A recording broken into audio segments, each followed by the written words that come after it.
Thank you all again for being here early in the morning to start some of these sessions. I have the pleasure of introducing Naleesha, who is an amazing case adjudicator for Immigration Services Canada, a friend of mine, and who will be leading a mindfulness and meditation session for you all. I know that you're getting ready to do some of your presentations shortly this afternoon. So we want to have something to hopefully provide you with a little bit of calm, reprieve, and focus as you get ready for this. So Naleesha, why don't you go ahead and take it away? Okay, great. Just for the purpose of the meditation, I'm actually going to keep my camera off until after. I just find that it helps to help focus on my voice more than what the visual is. So we're going to go ahead and get started. Take some deep breaths in. Get comfortable if you're in a seated position. You may want to keep your feet flat on the floor, or if it feels more comfortable, go ahead, cross your legs.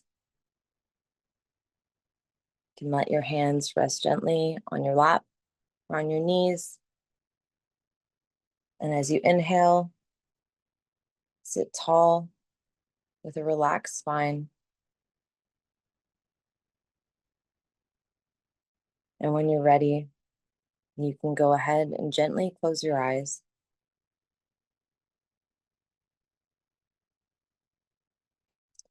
Taking a deep breath in.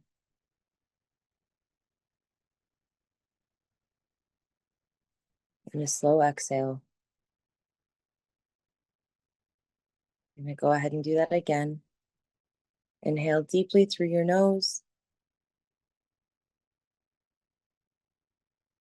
And exhale fully through your mouth.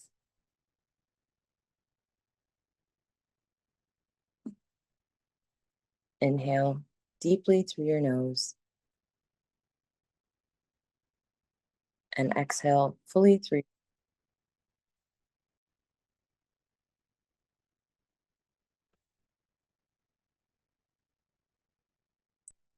I'm going to go ahead and let your breath return to a natural rhythm. Noticing the air entering and leaving your body.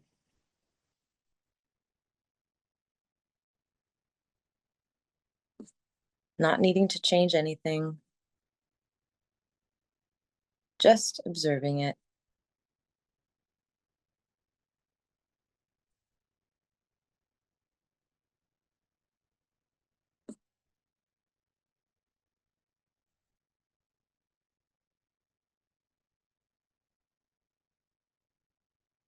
And go ahead and bring your attention inward.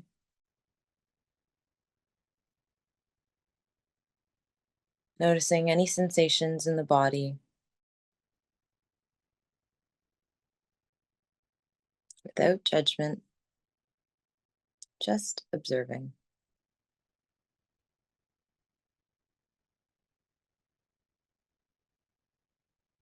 And if in these moments you notice any tension, allow it to soften as you breathe.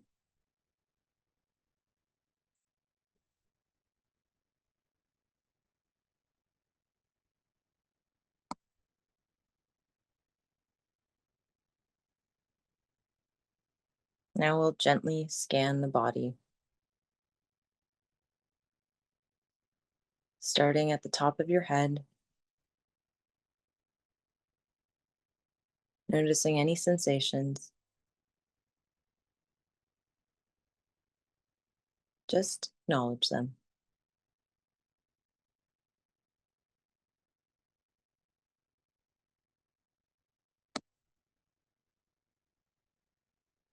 Moving your attention to your forehead. Allow it to soften, releasing any tension you may be holding.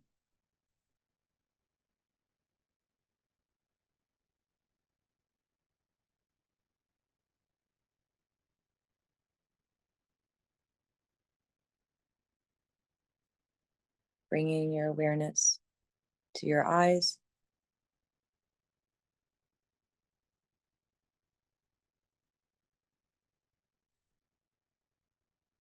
Letting them rest gently in their sockets.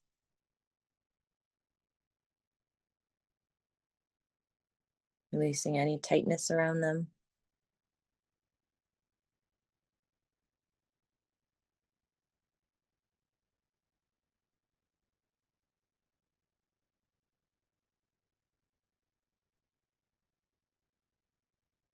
Gently moving your attention to your jaw.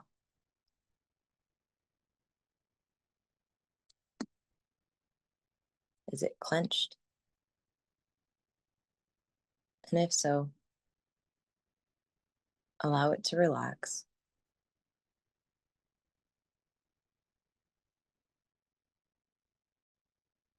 Let your tongue rest gently in your mouth.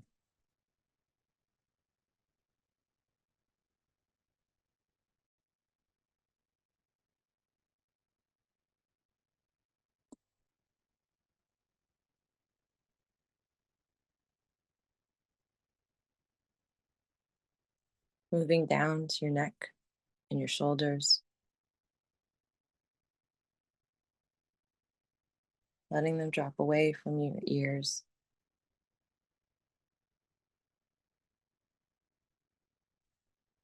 Allowing gravity to do its work.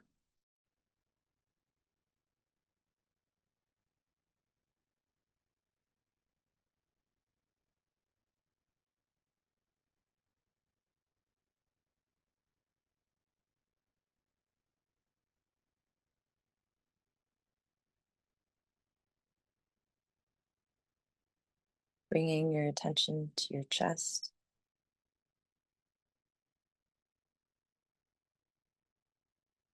Notice how it rises and falls with each breath.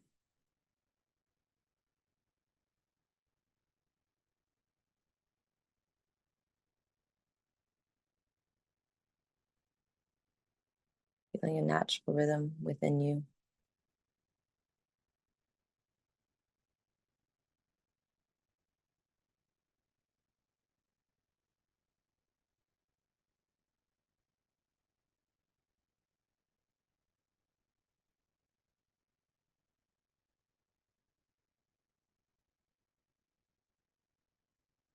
Bringing your awareness to your belly.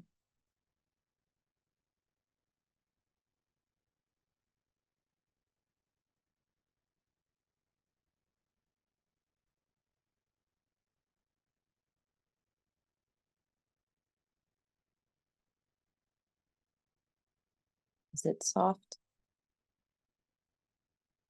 Are you holding tension there?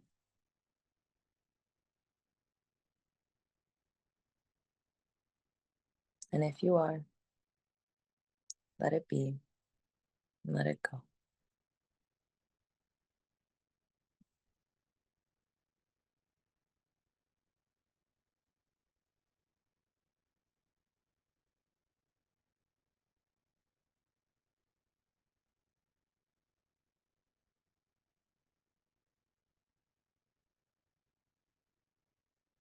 Moving your attention to your arms.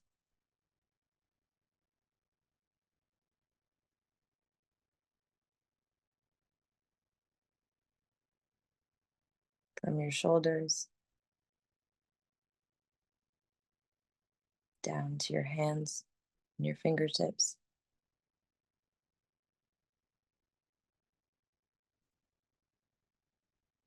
Allowing them to be heavy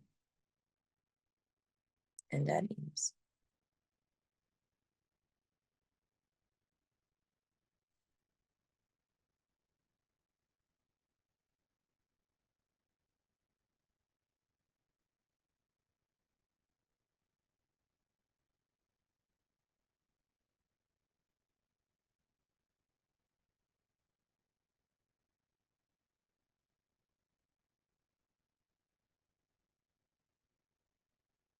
Gently bringing awareness to your back.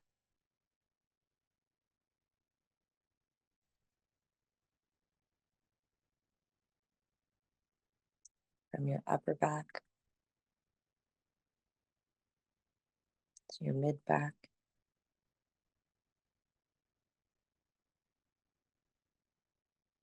To the base of your spine.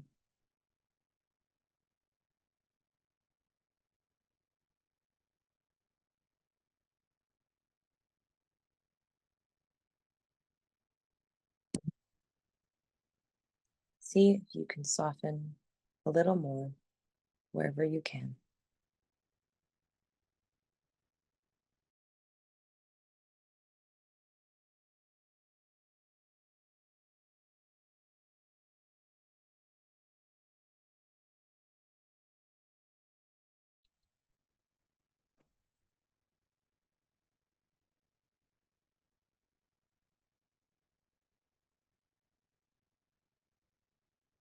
Bringing your attention to your legs,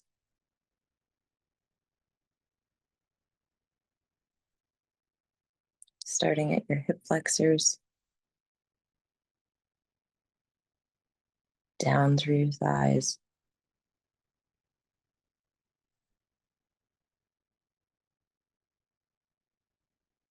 your knees,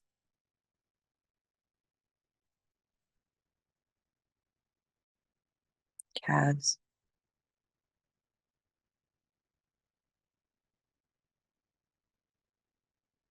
feeling that energy all the way to your feet.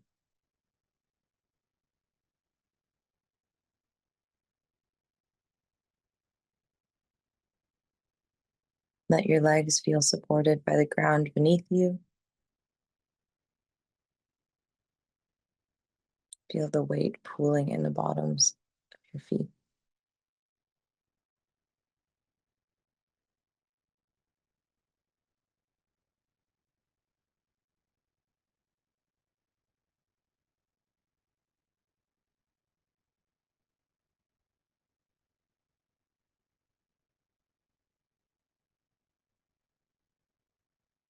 Taking a moment here to feel your whole body grounded, still, and present.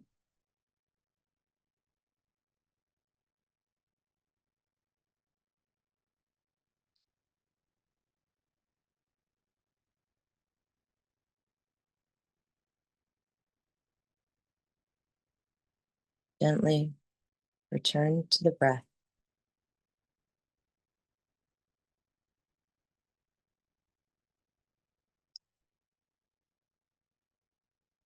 Notice it moving in and out. In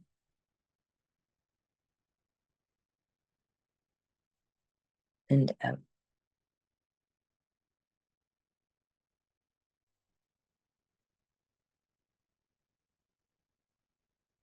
Let the breath anchor you in this moment.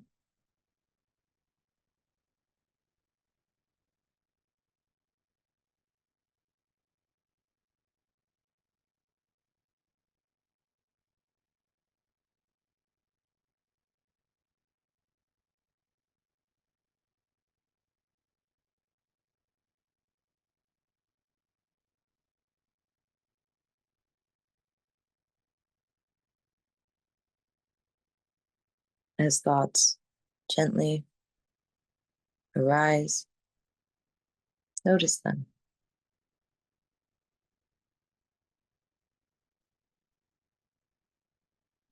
Return to your breath with no judgment.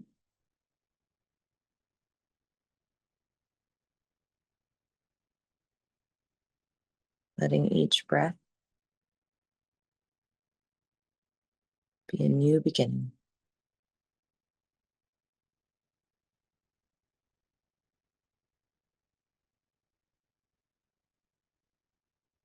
Observing the breath, noticing it moving in and out.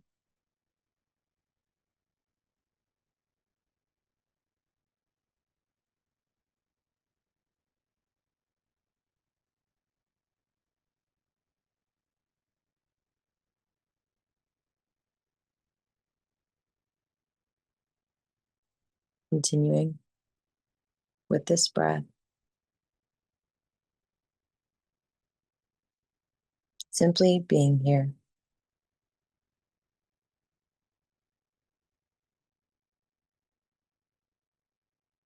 Nothing to do. Nowhere to go.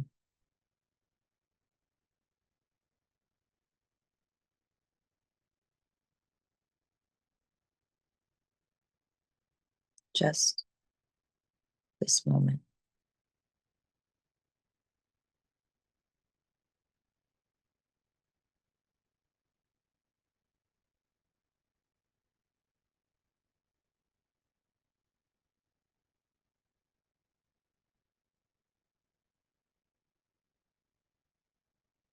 Let's sit in the stillness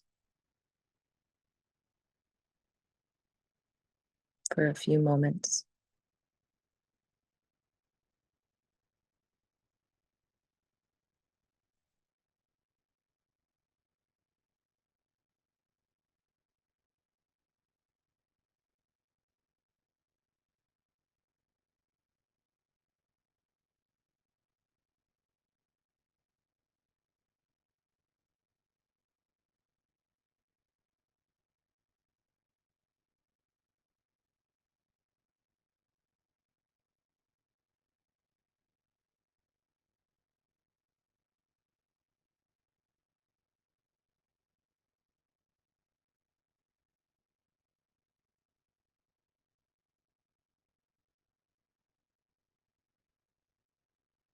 When you're ready, begin to deepen your breath, feeling your body waking back up, gently wiggling your fingers and your toes, bringing some light movement into your body.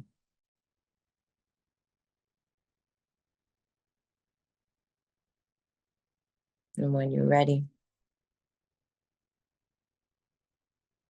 gently opening your eyes,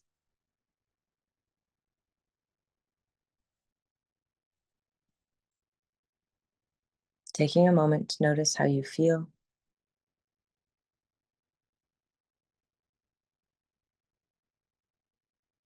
and carrying this sense of calmness and presence with you into the rest of your day.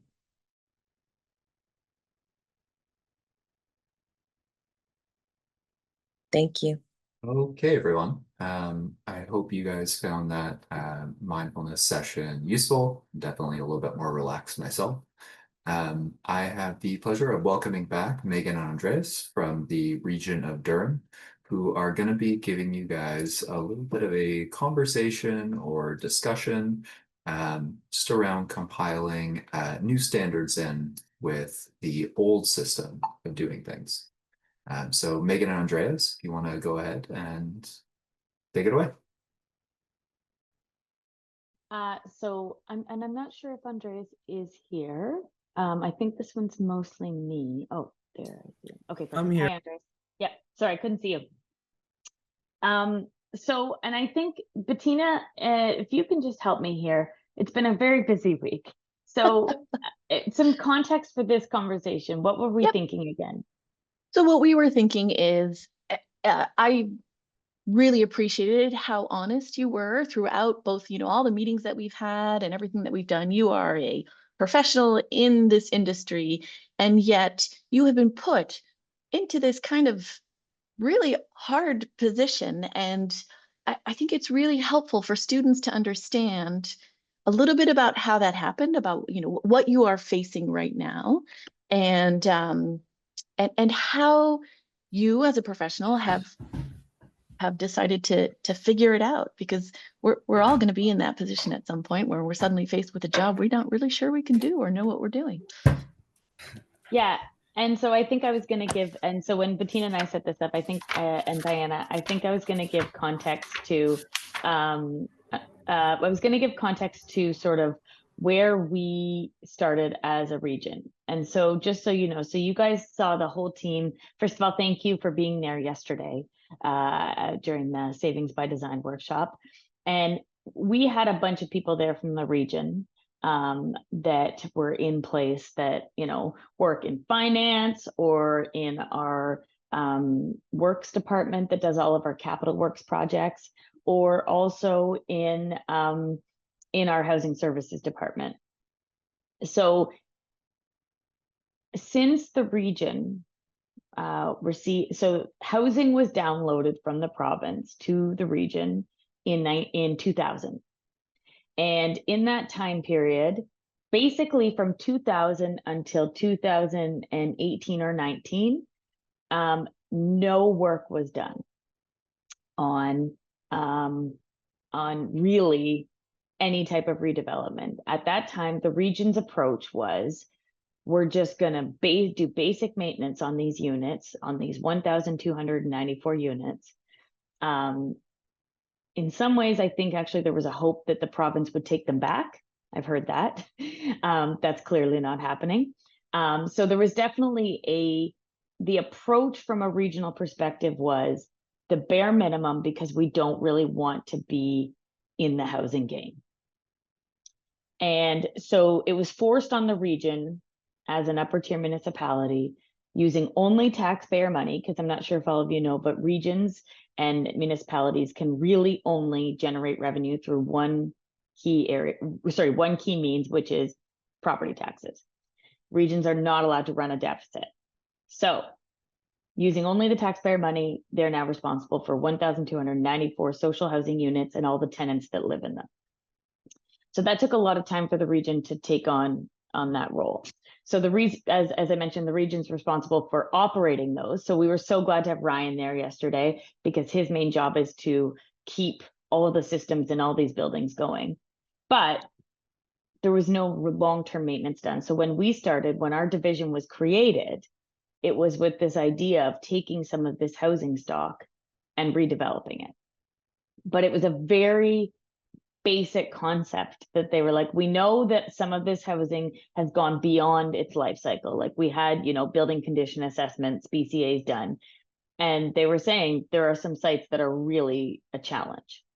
But at that time, you know, okay, so what's the metric? How are we going to do this? And so we looked to other regions, and so we created an office. And so I only started a year and a half ago. Andreas only started 8 months ago. And so since then, we've been trying to figure out, how do we build new affordable housing as an upper tier government in a time where, I don't know if you guys have all heard, but there's a general affordable housing crisis across our country. And so, sure. And so how do we do that in that context with all the pressures that are in place? And so and then around all this, everything changes. So you guys may have heard me speaking yesterday about funding. But this has been a huge challenge for us right now, is we are trying to design buildings to meet funding programs that are, at this very minute, there's no money. We're told they're on pause. We're told a new program's coming in days, weeks, months. How do we plan? What are going to be, because these funding programs don't just have affordability criteria, they also have energy efficiency criteria. So right now you have to meet a certain tier of the NECB or the NCB to qualify. Well, are they going to change that with the new funding program? You also have to meet certain accessibility criteria. Is that going to change with the new funding program? So right now we have all this pressure, all these, like, to deliver and to redevelop housing. We're new to this as a region. Andreas and I have spent the last 8 months also realizing that at the region of Durham, the entire system is set up so that capital projects are done in the works department. We are the first time that major capital work is being done in a new department. And what that sounds, oh, that's easy, except the entire infrastructure of the organization is set up that all of that work is done in works. So from a finance perspective, like, it's as simple as when we issue an RFP and they accidentally always send it to the wrong person when it's done, because they're like, oh, sorry, it goes to works. I'm like, no, it comes to us. So we're actually, while trying to do all this, we're actually trying to rebuild the entire process of how this is how this is delivered at the region, while also learning ourselves, creating, trying not to make mistakes, because we did build a building. I will say that we did build a building a couple of years ago. Our first one, it's, I believe, 42 supportive housing units, but it has had a lot of challenges. And so everyone also in the region has a lot of trauma from how that went down. Like the town where we were building fought us on it, to the point where we ended up having to go to the land tribunal, like to the LPAT, to fight to actually be allowed to build there. So that starts. Then it was the first time we were using modular construction, and it flooded. So it's just been a nightmare all around. It's a great building, it's a great project, but the actual implementation caused a lot of challenges so that the region is now just trying to figure out where we go from here. So that's kind of an overview of some of the challenges we faced, and kind of just an opportunity to answer some questions or talk about, Bettina, I'm kind of hoping you can help me here, but how we move forward in this changing landscape. Absolutely. One of the questions I have is, Andres, you're an architect at Durham. What were you doing before? Were you doing other capital projects or? Yeah, okay. I worked in the private sector for around 10 years, and then I worked at TCHC in the development division. So I'm bringing a whole series of know-hows, lessons learned into Durham. I think in general, though, just to add to what Meaghan was saying, and the following is obviously my own sort of take on this. So take it with a grain of salt, or however.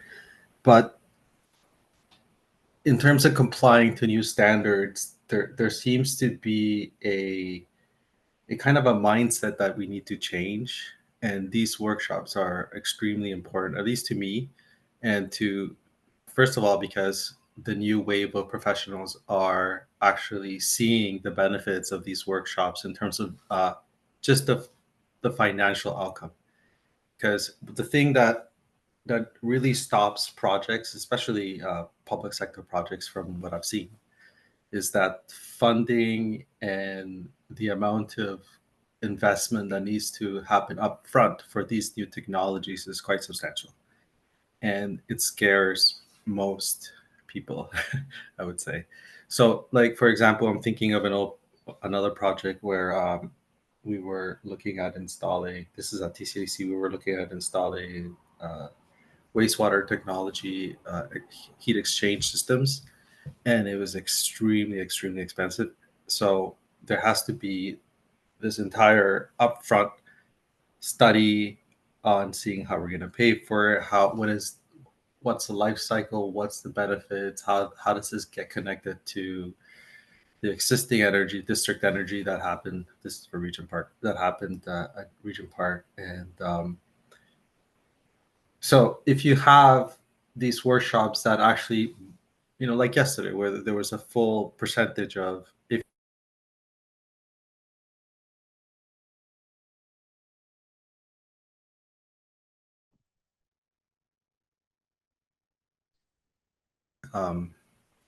yeah, sorry, I didn't really answer your question. I kind of went on a tangent. No, sorry, you just froze for a tiny, tiny bit. I wasn't sure if it was me or if it was you, but yeah, no. Students in this group are thinking about what their careers are going to be, and it'd be interesting to know how you got into your careers. But I had one last question for Meaghan before we got there. One of the solutions that you mentioned that you had done is you created sort of a coalition of people in your same position. Can you explain kind of how you had that spark of an idea and what you did with it? Yeah, absolutely. And I think, just to jump onto what Andres was saying there too, just as the students think about where to go, what we will always face is whether we're on the bleeding edge or the leading edge, right? So there's all these new technologies, and And especially when you're in affordable housing development, like everyone wants you to do it. But you have to continuously be balancing, like, but is this the right project, or can we take the risk, all that sort of stuff. And I think actually that really, one of the things when I started here is I realized that we weren't really talking to our other regions about affordable housing development, and they were way further ahead than us. So I had to call them all because I was like, I don't know what you're like, well, how are we going to be structured? Because we didn't know that. We knew we needed to do it, but we didn't know what we needed to do, if that makes sense, or how we were going to do it. And so one of my first jobs was to look around and do an assessment of the landscape around us and see how this work is structured in the city of Toronto and the city of Hamilton, at the region of Peel and the region of York. And from that, I was able to make some recommendations that have led to the structure we're implementing.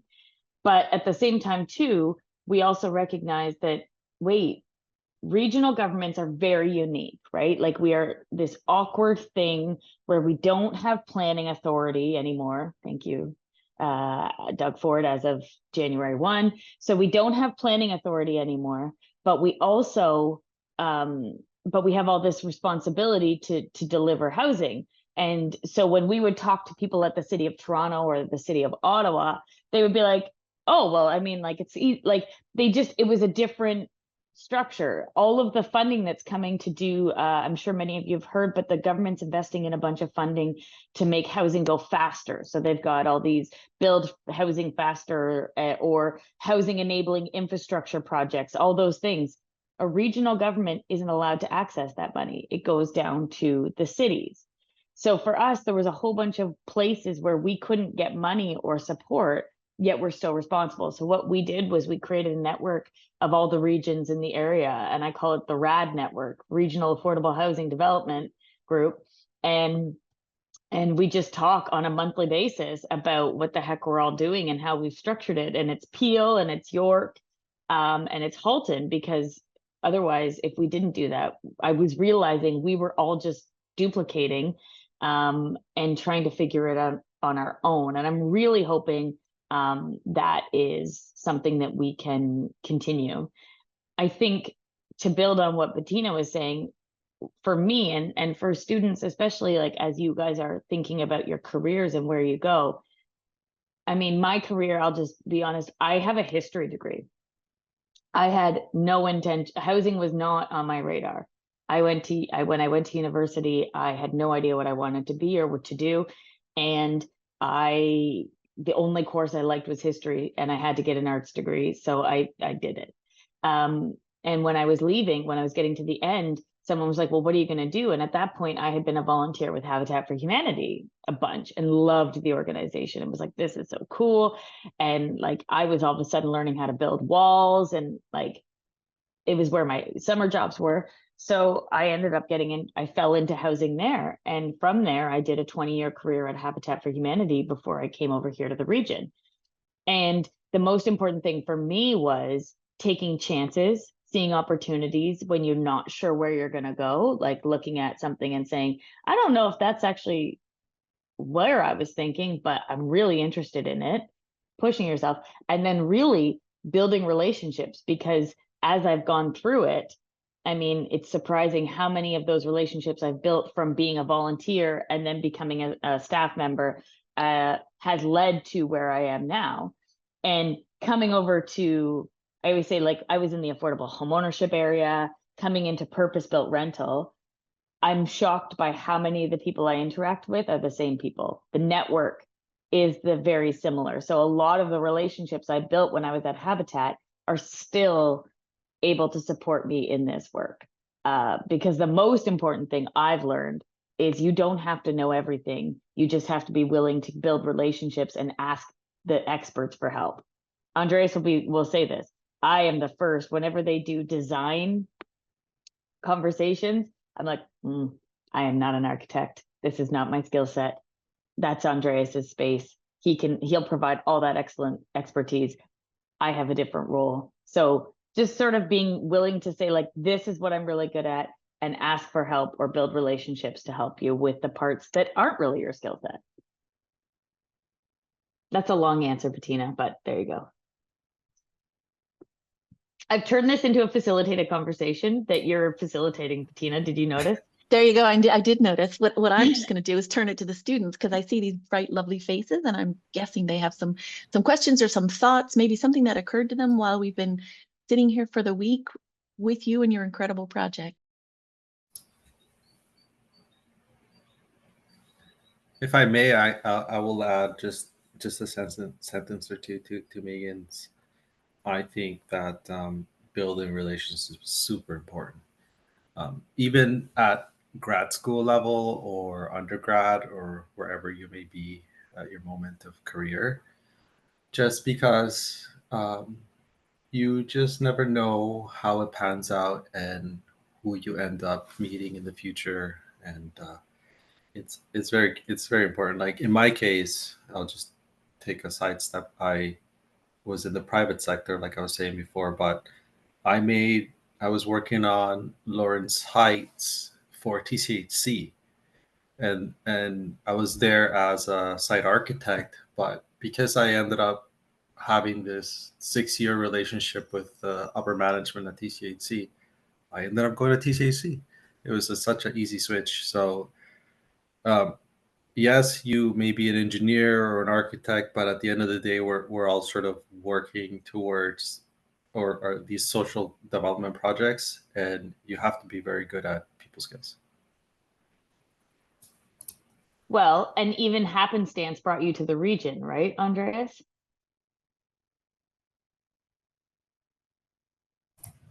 Yeah, the region was a very easy transition.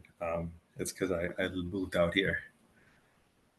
Like a month after, or a couple weeks after he moved out here, we posted a job, and like, there you go.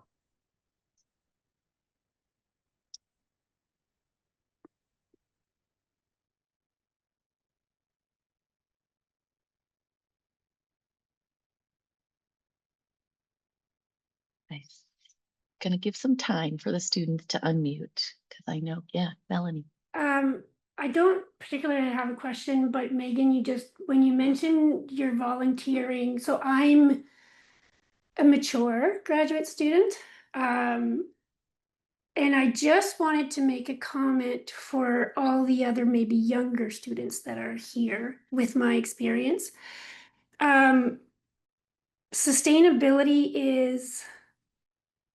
it has a lot of advocacy in it.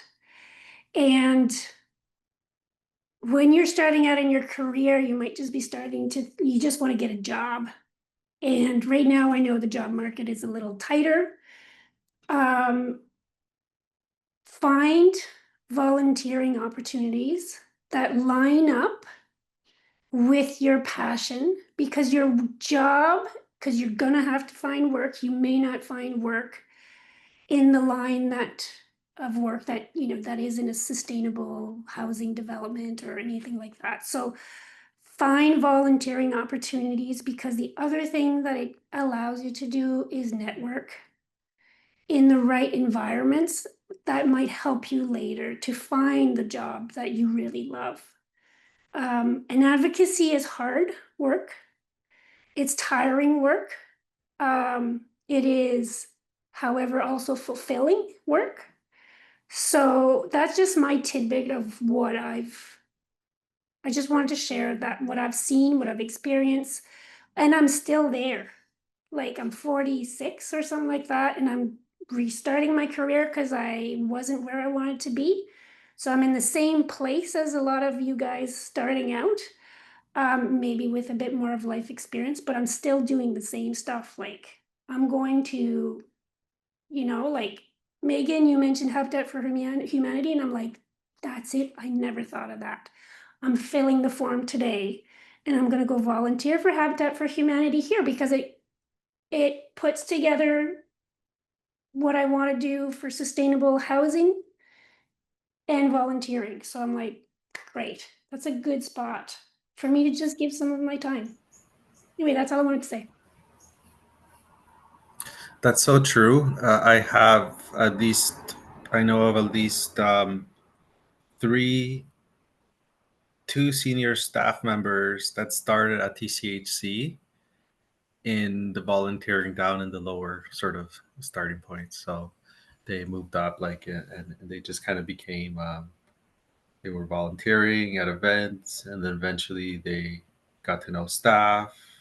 They got in the door in sort of entry level positions. They retooled and tooled properly in terms of PMPs and certain certificates, or even the way they structure their education, and then they ended up, building a career there.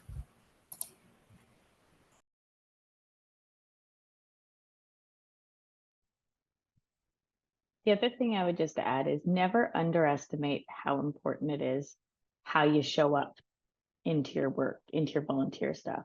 So I can say that, like, I mean, I was the executive director of Habitat for a long time. And I got that job at 25, which I don't often tell people, but that was very young. And the reason I'm sharing that right now is because it was how I showed up that changed. Like when I originally applied for that job, like I had worked at Habitat by that point for about 6 years. I went to university very young. I was 17 when I went to university because of no grade 12. So when I applied for the job, they weren't going to give it to me. Like I knew that they were giving me sort of what we call a pity interview, which was they were giving me an interview because I worked there, and they were like, well, we're going to have to interview her. And I showed up in a suit because someone told me to. And someone in my network was like, hey, can I have a chat with you about how you're going to approach this interview before you go? And I was like, sure.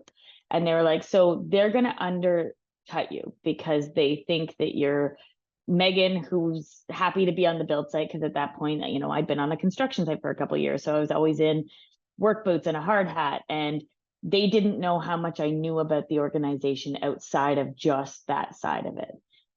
The board who was hiring. So they were like, show up in a suit, be prepared, and tell them your vision, because they don't know everything you've learned. They only have one version of you that they're expecting. And so truthfully, that person is the reason I got the job, was because I understood that I wasn't trying to be someone I wasn't. It's that I was trying to make sure they understood who I was and what I could bring to the role. And that required me to show up in a different way than they were used to. And it was a great job for years and years and years. And so the other thing I always did, so in that job, I did it for 12 years and I hired a lot of people over that time. And so the other thing I noticed is whenever I called references, for me, the biggest one was the biggest thing that came through was character. It wasn't, oh, how technically competent the person is. That would always come through if they were a hard worker, if they showed up to work with a positive attitude, if they were dedicated, if they were committed. All those things were the key things that were there for every single person that I hired.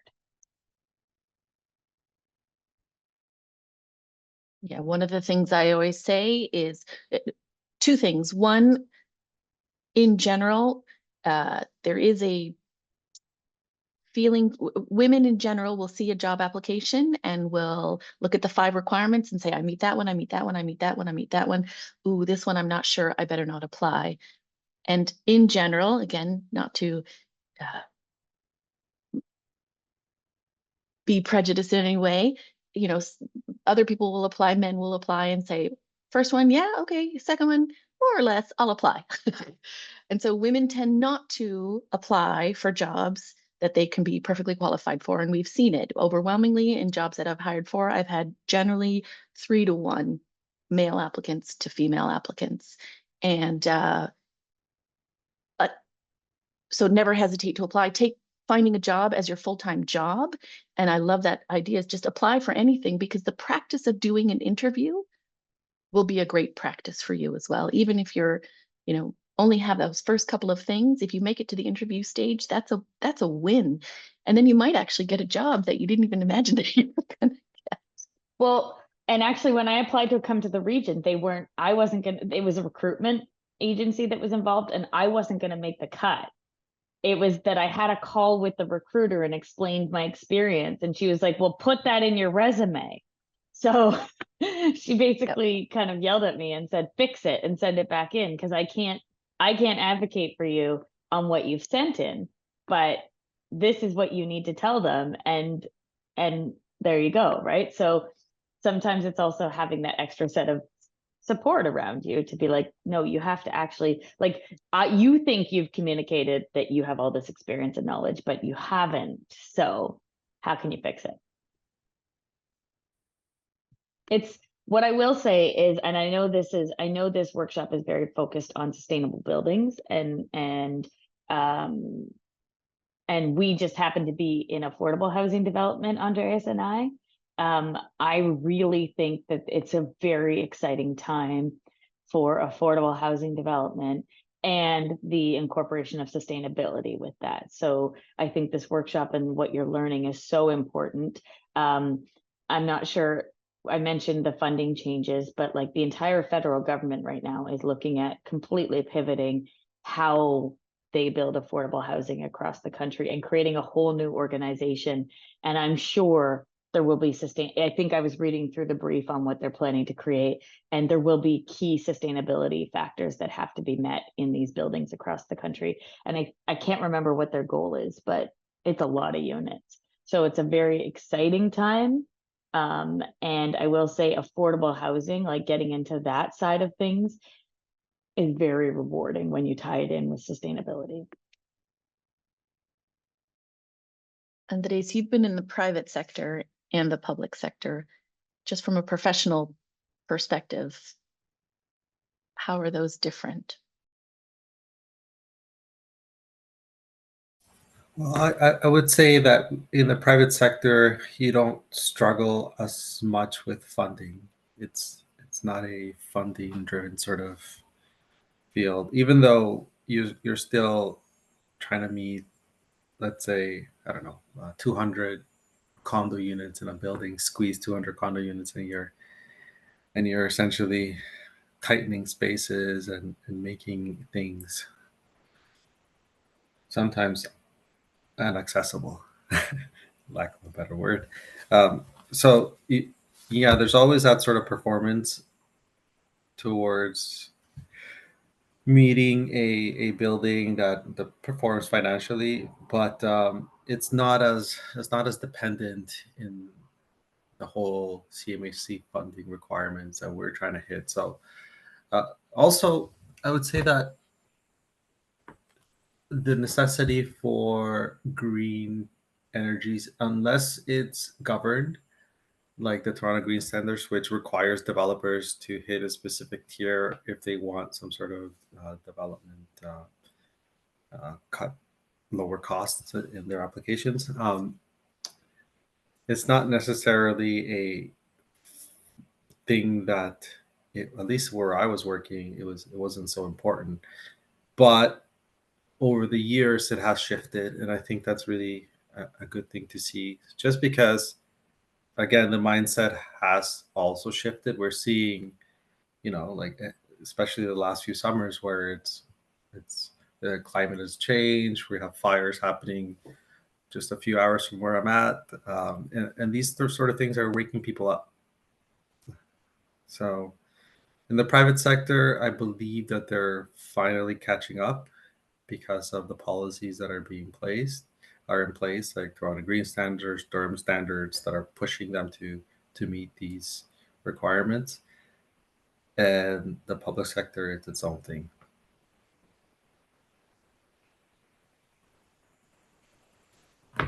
So I know that we've this session was sort of meant to be quite informal and an opportunity. So we've kind of given you guys some advice and done that, and I do hope that's helpful.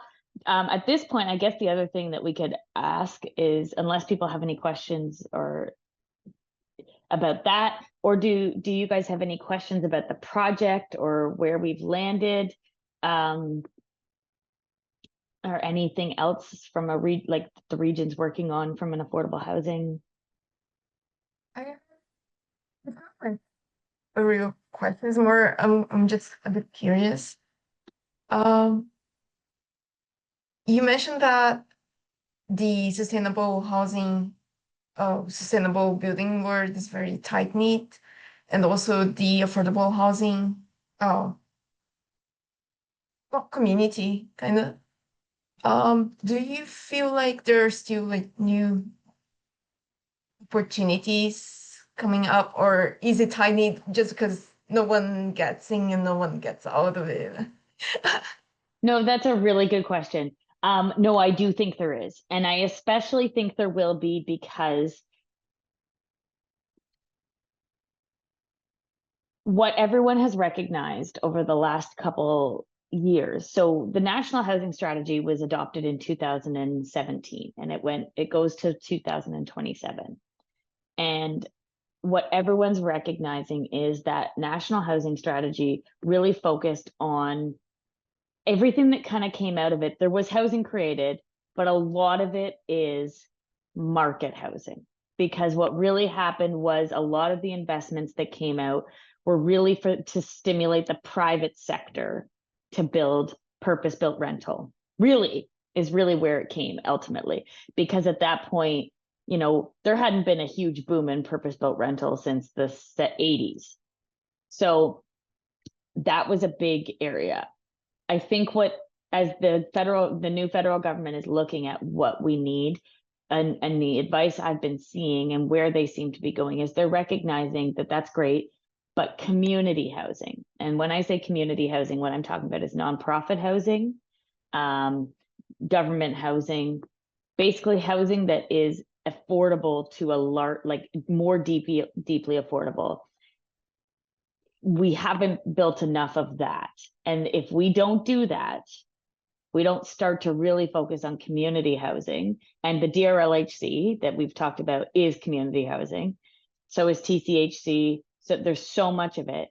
If we don't do that, the problem will get worse, because part of the reason why there are so many people that are unhoused is because when we don't have enough housing, those at the lowest end get kicked, are the ones that can't get in.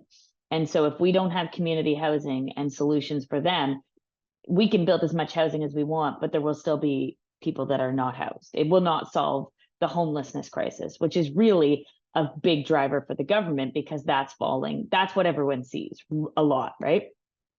And so there's a long answer to say, I do think there's going to be a lot of opportunity, because I think the federal government seems to be understanding that we have to scale up community housing. On the flip side, community housing is not really in a position to scale up. A lot of the community housing across the country, it has been owned and operated by a small not-for-profit that all they've done is owned and operated that building, right? And now they're being told, no, you need to build more. And so the entire community housing sector is going to have to scale up. And I think what that's going to require is a professionalization of the sector, and a lot of people that are passionate about building affordable housing, passionate about building sustainable housing, but also have the skill set and the expertise that's needed. So what I think is the most important is looking at like organizations like the Canadian Housing Renewal Agency is the largest agency for community housing. And they have an incredible job board where, you know, that kind of pulls in everything that all the community housing, like that looks at where they're hiring. So I think I think there's going to be a lot of opportunity, because we need people that are skilled to show community housing providers how to build affordable housing. Because there are a lot of people across this country that are really good at operating affordable housing.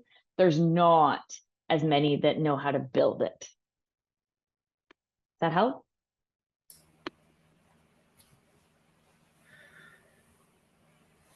If I can add, there's also opportunities that are being given to the private sector, like our at-home incentive program. Maybe you can talk about that, Meaghan. But essentially, if from the way I understand it, it gives private developers a certain amount of income to develop these much needed affordable housing. That's a really good point too, Andreas, is that even as we go forward, and I'm talking about how much we need to scale up the community housing, the federal government also wants to scale up housing all generally, and especially using modular. Like that is the technology they want to use, which once again requires a lot of experts and people that will be able to really dig into that. And so the government, whether that's the region of Durham or the federal government, is also still looking for more general purpose-built rental housing. And so the at-home incentive program is the region of Durham's financial program to help incentivize that. And guess what? It comes with environmental requirements, like sustainability requirements. So all of these programs, whether it's affordable or whether it's purpose-built or market rental housing, are all going to have sustainability requirements in them. That's not going away. Or at least I can't see that that's going away right now. So that I think there's a lot of opportunity there.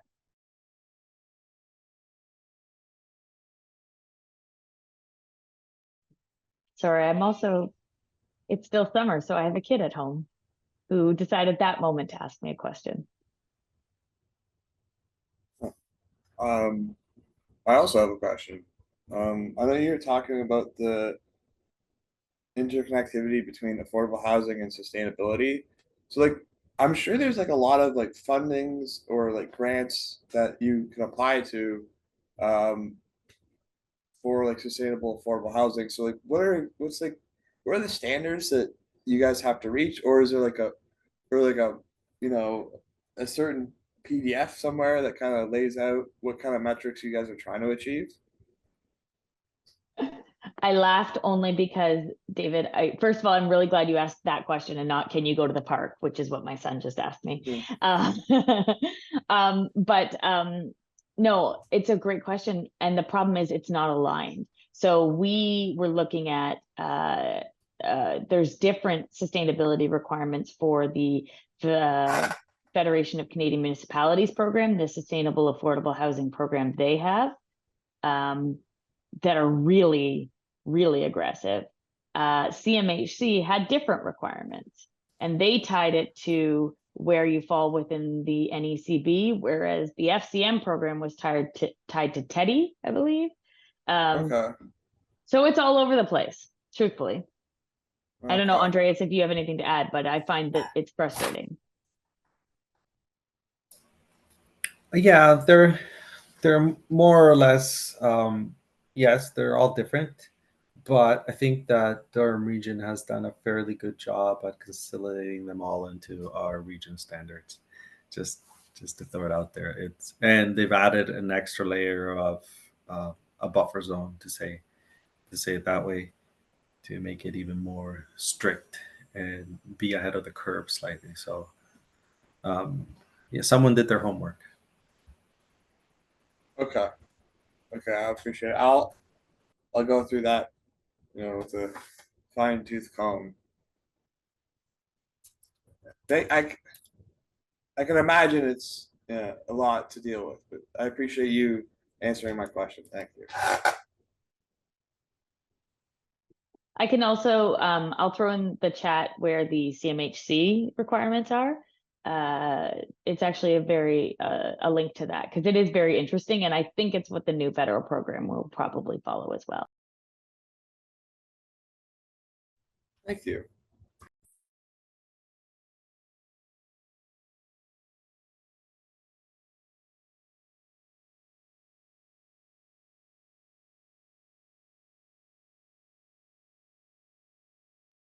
Does anyone have any questions about the building or anything that came up yesterday about how the region's delivering affordable housing, or are you guys excited to present for us your solutions?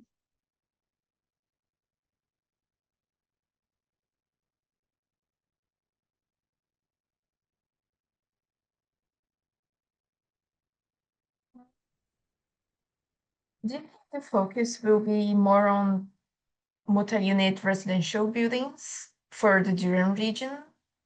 Or do you think they will still be building more townhouses as well?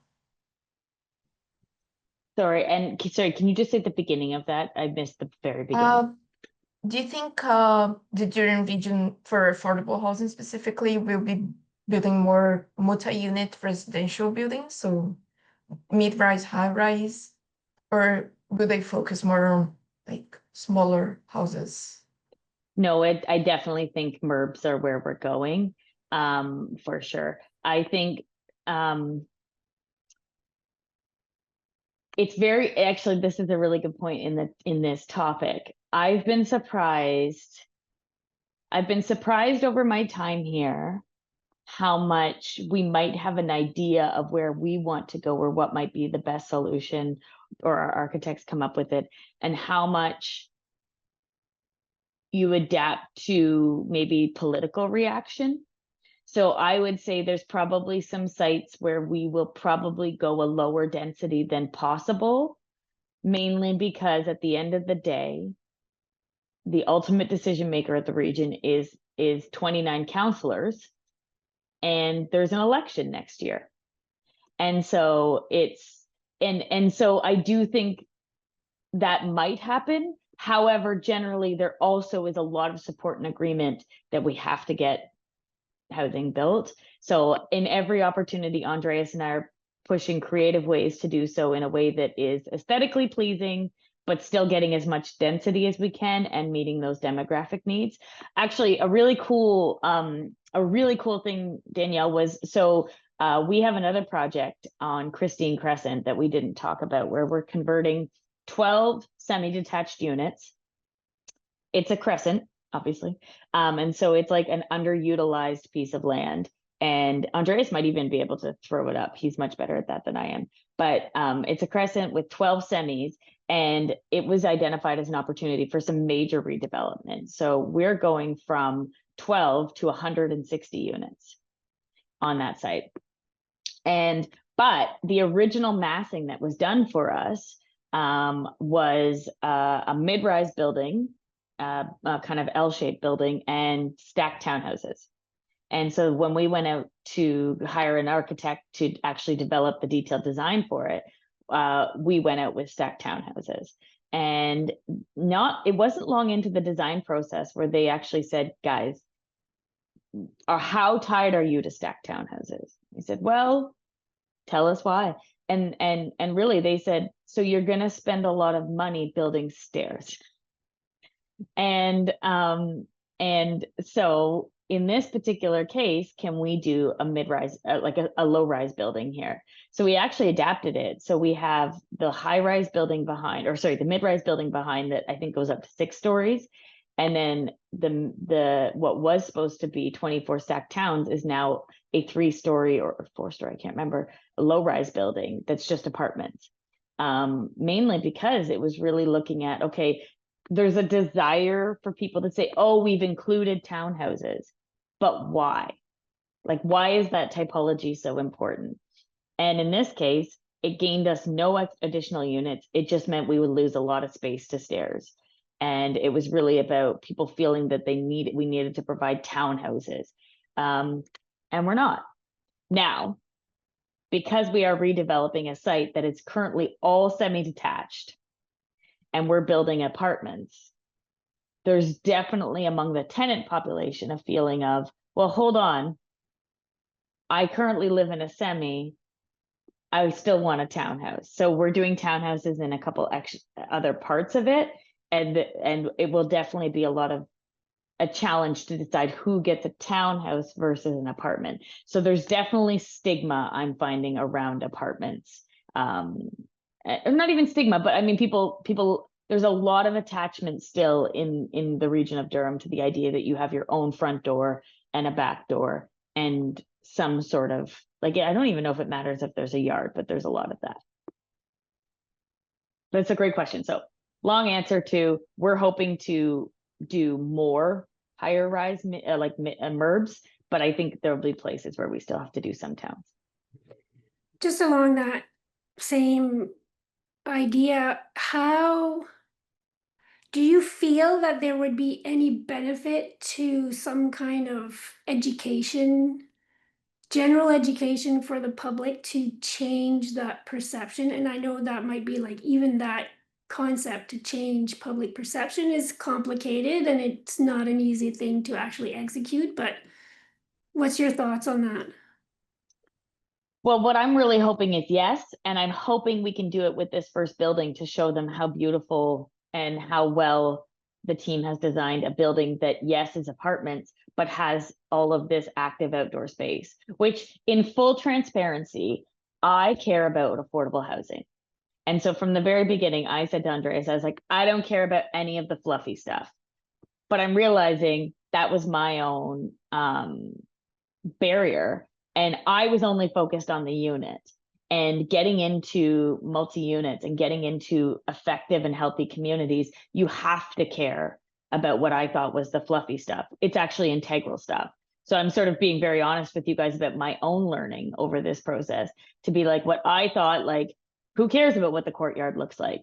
Well, no, it 1,000% matters, because we're taking people that have currently lived in townhomes, we're asking them to live in an apartment building. We have to give them a really active outdoor space so that they do lead their best life and are their healthiest. So for me, I've actually gone through my own learning to understand that it's not just about the unit and getting the unit up. It's about ensuring that it's a complete and healthy community that you are building.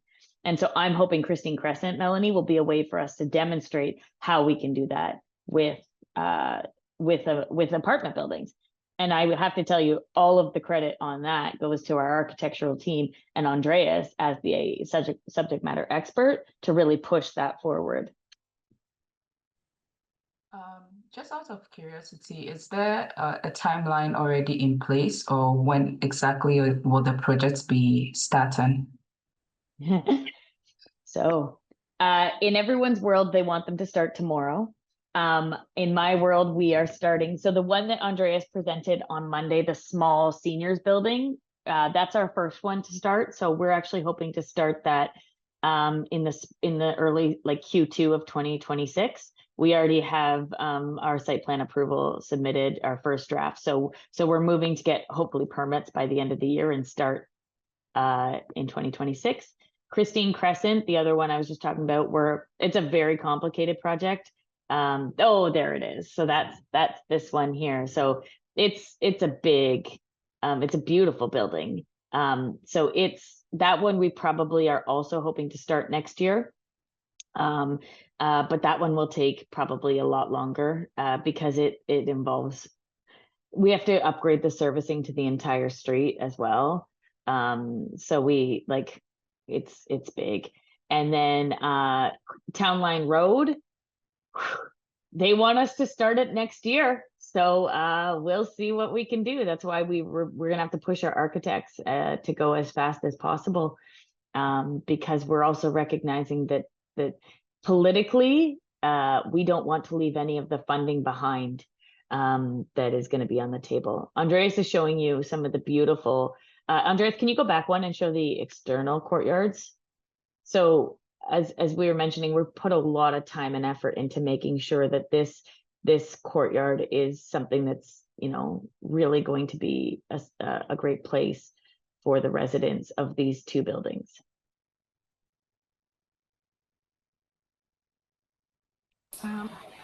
Okay, thank you so much, Meaghan and Andres, for taking the time to speak to our students again.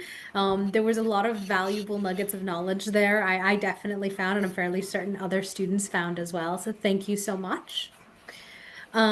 We will be going on break now until 10 a.m. where we will have another presentation, and afterwards we will have your wonderful presentations, and Meaghan and her team will be returning to see them and see what wonderful creative ideas you've come up with. Daniel, if you want to do a sound check or a presentation check before we introduce you, feel free.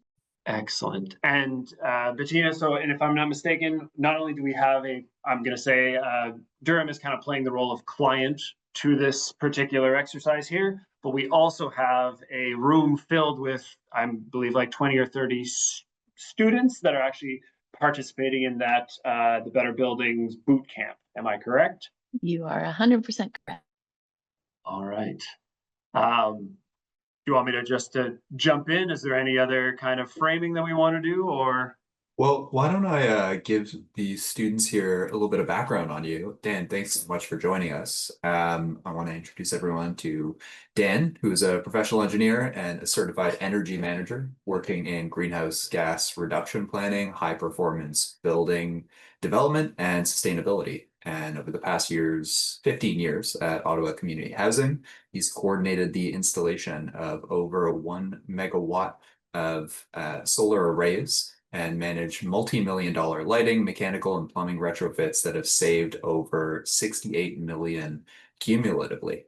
He led Canada's first net zero penalized deep energy retrofit at 197 Pressland, and he's currently working to apply these lessons learned to decarbonizing OCH's 17 million square foot portfolio. So a big task. He is also working with OCH's development team to structure the business case for hundreds of high performance, low carbon units in planning and construction. So Dan, thank you for being here, and take it away. Sounds great. Well, how about this? This is, I love these opportunities to just talk about what we're doing, especially to people that are interested in improving the built environment. At the end of the day, the most important thing is just to see other projects and then collaborate and ask some questions. Am I correct that I've got about 30, 40 minutes, like 30, 45 minutes, and then maybe we'll try to fit in some questions? Perfect. Well, then I will get right into, so if I do this, I believe we will be moving into slideshow mode. Slideshows? Like, can you see just the slide? Fantastic. So thank you for that lovely introduction. Extremely happy to be here. OCH is, I think we're doing some really interesting work. And the most important thing is just to share it so that everybody knows that these high performance buildings, these deep energy retrofits are very much within our reach. And in fact, we should have been doing them a long time ago. This presentation is going to focus a little bit more on the new development side of things.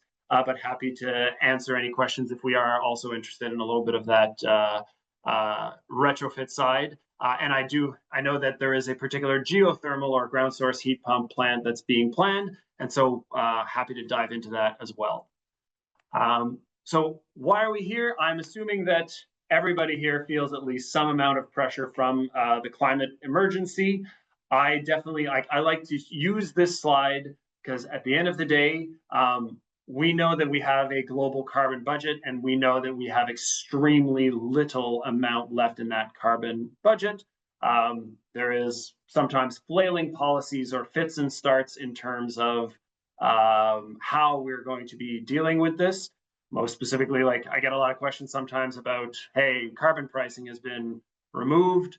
At the end of the day, we're going to end up paying for breaching 1.5 one way or another, whether you want to pay for it preemptively in a carbon pricing scheme, or whether you want to pay it in failed crops or higher insurance in the future. We are coming up against the delightful reality that Mother Nature doesn't shift on her targets, in my opinion. So where does buildings fit into this? Well, in my opinion, buildings are a huge contributor, and not only that, they are delightfully immovable, right? We are actually making decisions with buildings that are going to stay there for a long time. And so one analogy that I like to give, when I look at some of the new developments, or maybe some more of the less efficient buildings, is that what we actually have here are akin to a double parked car at a grocery store on a busy Sunday. There is limited amount of GHG emissions, limited amount of grid capacity, and you've got a building that's just taken up way more room than it should, and it's not staying in its own lane. Now, can you do this? Well, clearly you can physically do this. Is it illegal? No, it's not illegal, but could you be doing better? Absolutely. This is actually lazy design. And what we also have to realize is that everybody pays for lazy design in more ways than one. One, taking up more capacity in our overall climate or in our overall GHG budget, taking up more room on a grid that already has some infrastructure issues. So if in fact we are in a housing crisis as well, something that OCH feels very, very deeply, because we're trying to solve it. If we are in fact serious about delivering thousands of units, I'm just even speaking just for Ottawa, thousands of units, we have to be demanding, it makes a lot of sense. Canadians should be demanding more housing.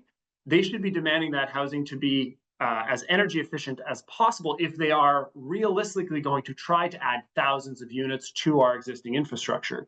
Because if we build them the way that we have, historically speaking, you're kind of doing, you're creating two potential other problems. One, you can create energy poverty, which is something that OCH's portfolio has inherited from the last time that we had this big housing boom in the 1970s, where we say, you know, we cannot focus on the sustainability aspect, we just need to get buildings built.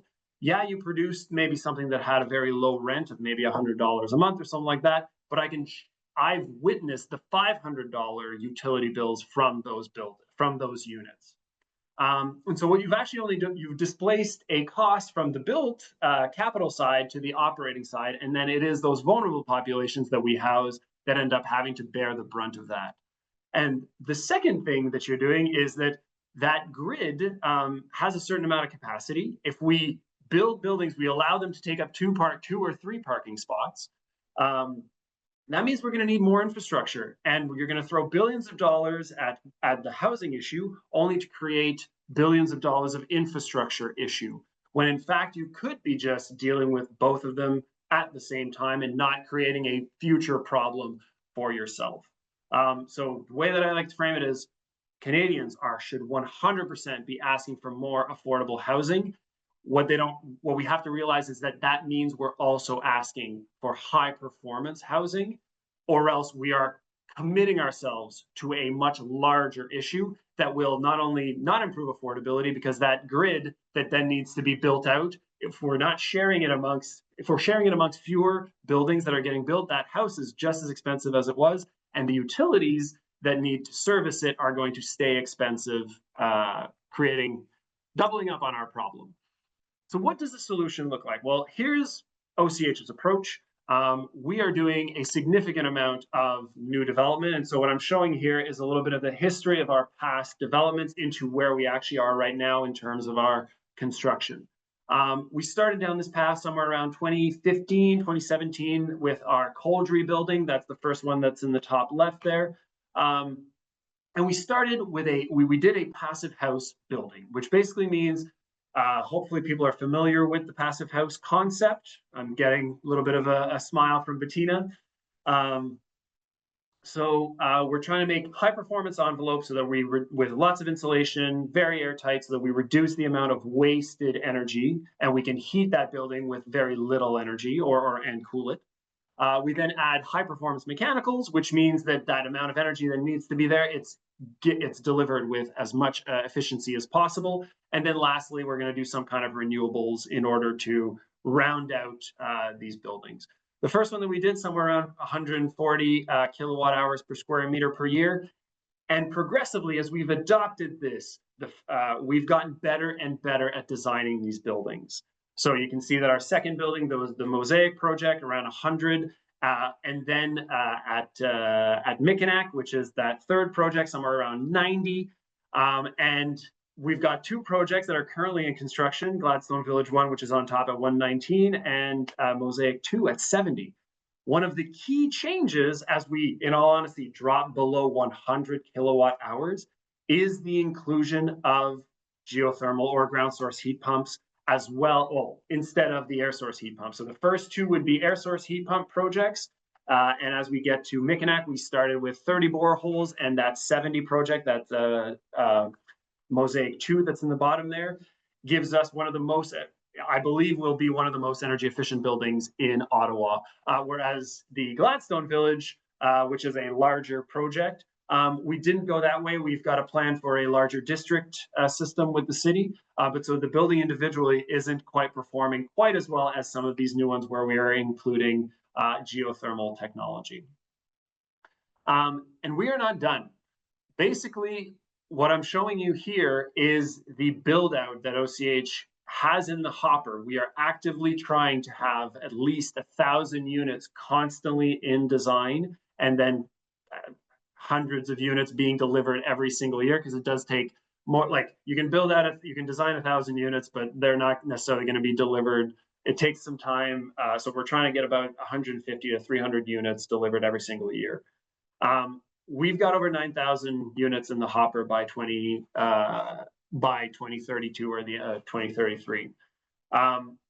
And this is a large undertaking, and we want to make darn sure that what we are putting onto the housing stock is going to be as energy efficient as possible, so that we don't have to loop back around and try to retrofit a new building. Something like, there's no way that we're going to be retrofitting. We don't want to be retrofitting a new building in the next 10 to 15 years. So we try to make them as energy efficient as possible. So the way that, since we know we've got this build out, we've got kind of a couple of these projects now under our belt, we decided to do an exercise where we would actually do a total cost of building ownership of what it is to reach different levels of performance. So the Beausoleil project that we see there listed with 159 units, when we started the design of that particular project, we said, hey, we paid the architects some extra money, and we literally got them to do 5 different energy performance scenarios so that we could literally, and then we did the energy modeling and we did the capital costs related to those projects so that we could fully understand what is the actual premium for building to these higher energy standards. I will also say, as affordable housing, we are targeting certain programs from the CMHC, so the Canada Housing and Mortgage Corporation, and reaching certain levels of performance also offers us some preferential rates on our mortgage and some forgivable loans. So there are added factors into why we might be targeting some of these things, but it helped understand the capital side of things. So how much does it cost to try and achieve these higher performances? We're in the process of finalizing this data, but what has come out is extremely interesting. So we've got a baseline scenario, just build your baseline Ontario Building Code building at Beausoleil, would be something around a $35 million project. There is often when the private sector gets involved in some of these CMHC funded programs, there is this kind of bare minimum that they can do, a minimum 25%, which is called the MLI Select program. And we saw that if you were to take that building and now you're trying to design it to meet that minimum 25% range, you probably have about a 12% incremental cost increase. So we're somewhere around $39 million on that project, right? So a $4 million over the baseline increase. Then we went to some of the higher performances, and something extremely interesting happens. We see a drop in that capital as you go to that level 3, where we're saying, hey, we're not going to do that bare minimum. We're actually going to be targeting some of the high performance development standard that we see we're trying to adopt here in Ottawa, which would be akin to kind of the Toronto Green Standards, their different tiers. What we saw there is that, hey, all of a sudden we're able to reduce our mechanical system, or we're getting some synergies of being able to use some of the recycled heating. We're getting smaller systems, maybe we're doing smaller windows, and all of a sudden we end up with a capital cost that was only a 3% premium to achieve a higher standard than what we had in our scenario 2, which was a fantastic, which is, in all honesty, when I have these discussions, we tend to go for that 35 to 45% range. And it's so often the private sector is like, yeah, no, I've got these excessive like 10% premiums, right? And all of a sudden, as we were doing this research, we realized that is exactly what, you're just not pushing it far enough. You're not actually achieving some of those synergies.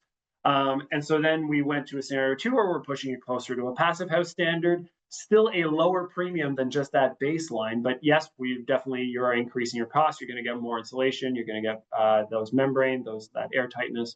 And obviously then we end up with a scenario 5 where you're trying to incorporate some amount of renewable energy, and then maybe you are crossing over into a higher threshold. But at the end of the day, then you're also in a scenario where you're going to get significant amount of GHG reductions and operating savings as well.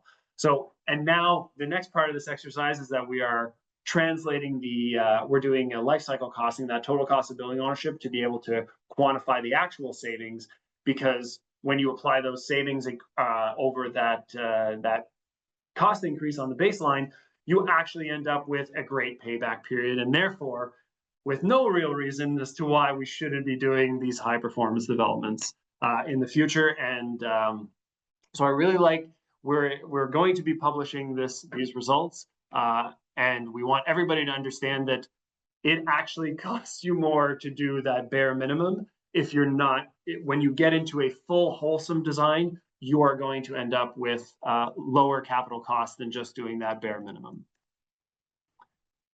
Oh yes, and just as a side note, so the Beausoleil project that I described, where we ended up landing, because we are in the process of tendering that project, around 100 kilowatt hours per square meter per year, and we're probably saddling somewhere between that 35 to 45% range. This is where we've kind of ended up with our sweet spot in terms of our design, as well as the programs that are currently being offered by CMHC. So now, is it complicated? Often when some people, when it's their first project, it feels extremely overwhelming. So what I like to do is literally just to show pictures of what exactly are we doing more on a new development where we're trying to do a high performance development standard versus that baseline building, right? So here's an example. This is our Mosaic 1 project that I showed in one of the previous slides. Here it is without its skin on, right? Without the drywall. So it means having some amount of insulation, right? But also a very airtight building. The way that we approached it in this particular scenario is that we've got literally spray foam on the inside, which provides this great backup air barrier. It provides a certain amount of insulation as well. And then on the exterior, we've got to the left, you see the actual membrane that goes across, which is really the air barrier. Supported by the spray foam on the other side. So if ever there are penetrations, we've kind of got a belt and suspenders side of things. And then to the right, you see the insulation that goes on top of that, right? So that is what a high performance building envelope looks like. Oh, and obviously we've got the windows that play a very big deal in here. These are some triple pane windows. And the good news is that versus that first project that I showed, which was our Coldrew project at 148 kilowatt hours, we had to import our windows from Europe when we did that particular project, because back in 2017, there wasn't necessarily something available locally. The windows that you are seeing here are built in Toronto, here in Ontario, in this particular project. The industry has realized that they have the capacity and that there is the market to deliver these types of high performance components. So more and more, the market is adapting and making these products available to us locally. And although sometimes when you're doing a passive house project, if you're doing the international standard, you need like a certified window. When you're doing other, like the North American standard, or if you're just looking for the performance, you're not necessarily looking to certify these buildings, which in all honesty is the approach that OCH is taking. We have great, equally performing windows that maybe didn't get their certification that you can use in your projects. So really, the components for the envelope, to get that high performance envelope, are available here in Ontario, locally in Canada. So really, once again, no excuse that we're not delivering more of these high performance buildings.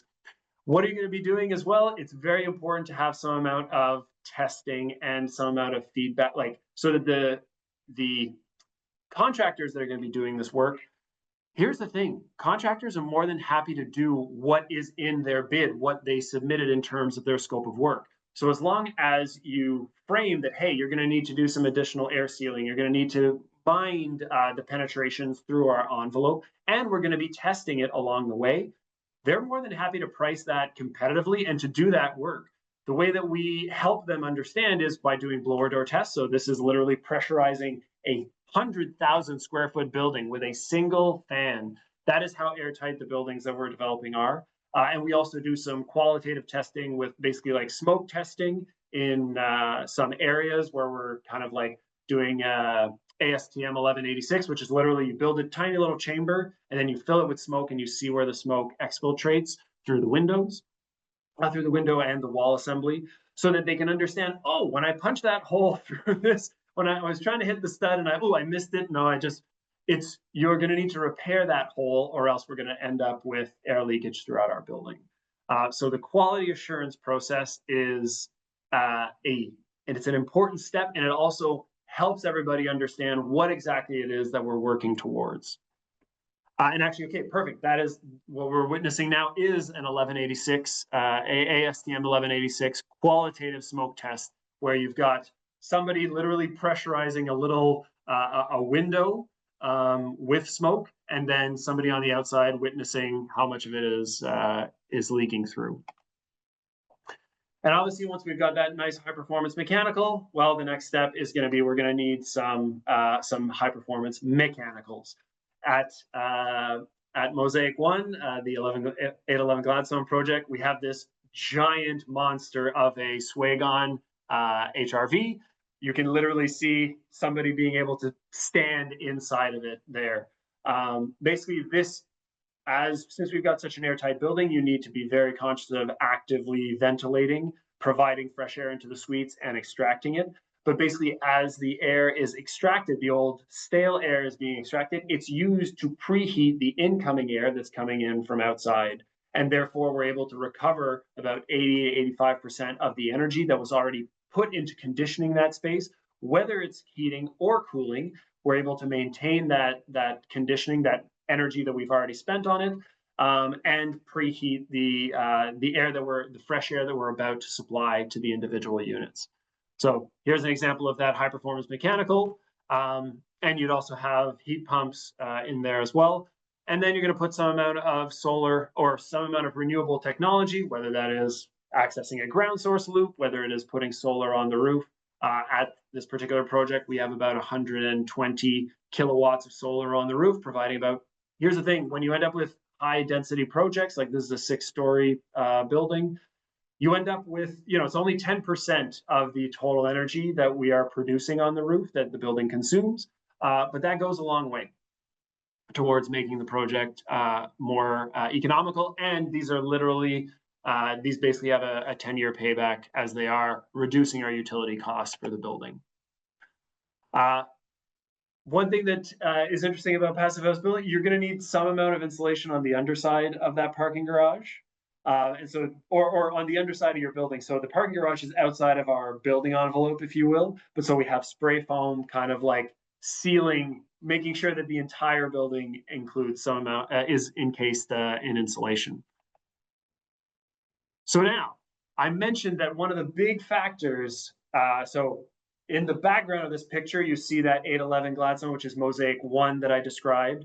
Those rigs are on Mosaic 2, which is that 70 kilowatt hour per square meter per year project that I described. And the biggest change there is that back building, which is around 100 kilowatt hours per year, per square meter per year, is fed by air source heat pumps, whereas Mosaic 2 is fed by these ground source heat pumps.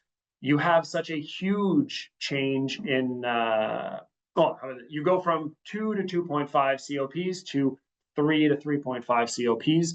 This means that this building is going to use up less capacity on that on that utility grid. It's going to be able to utilize electricity from a very clean Ontario grid, and therefore reduce the amount of GHGs that are being emitted. Yes, it requires some amount of planning. So this is literally in the footprint of our building when we're doing a new development. I'm not sure if the project that Durham is considering is actually just going to be on perhaps like a parking lot or something like that. But the good news is this technology, it is well established. We've been able to drill these holes, and we're going down about 400 feet. We've been able to drill these holes for years and years. There's multiple providers in Ontario that are able to do this work. And basically what you're doing is you're digging a deep hole, and you're literally just sending a U-pipe that you're going to be able to extract heating, but also, extract heating and cooling. You basically get a kind of a constant 15-degree temperature year-round from that ground source loop. So you're able to use it for heating during the winter, and you're able to provide cooling in the summer. And in fact, you kind of need another limiting factor for ground source is that you need a balanced field. You're usually able to only deliver as much cooling, as much heating as you have cooling available, which is another reason why that high performance building that I was describing becomes more and more important. We are in a heating dominated climate when we're talking about that baseline OBC building, right? We're going to spend a lot more on heating year round in a code building than we will on cooling. However, as you make that building more and more energy efficient, you're relying on the internal heat gains to heat that building. So you're actually reducing your heating costs. But as a result, in the summertime, you do need to dissipate those heating loads by providing cooling in a high performance building, especially if you're tightening up that building envelope. That heat from cooking or from literally just breathing and existing isn't able to leave that building as easily in, the 20 and 25 and 30 degree weather that we get in the summer. So you have to provide active cooling. And as we make that building envelope better and better, we're actually seeing that we have an automatically balanced field on cooling and heating, which is actually something that we're trying at our new project called Geyser. So in all honesty, this is an opportunity to mine your own energy locally. It provides resiliency in terms of for climate resiliency, but also resiliency to our grid by not overloading it. And the part that I like to remind people at this point is, okay, well, maybe that sounds too complicated. Isn't it just easier to just stay with what we've got?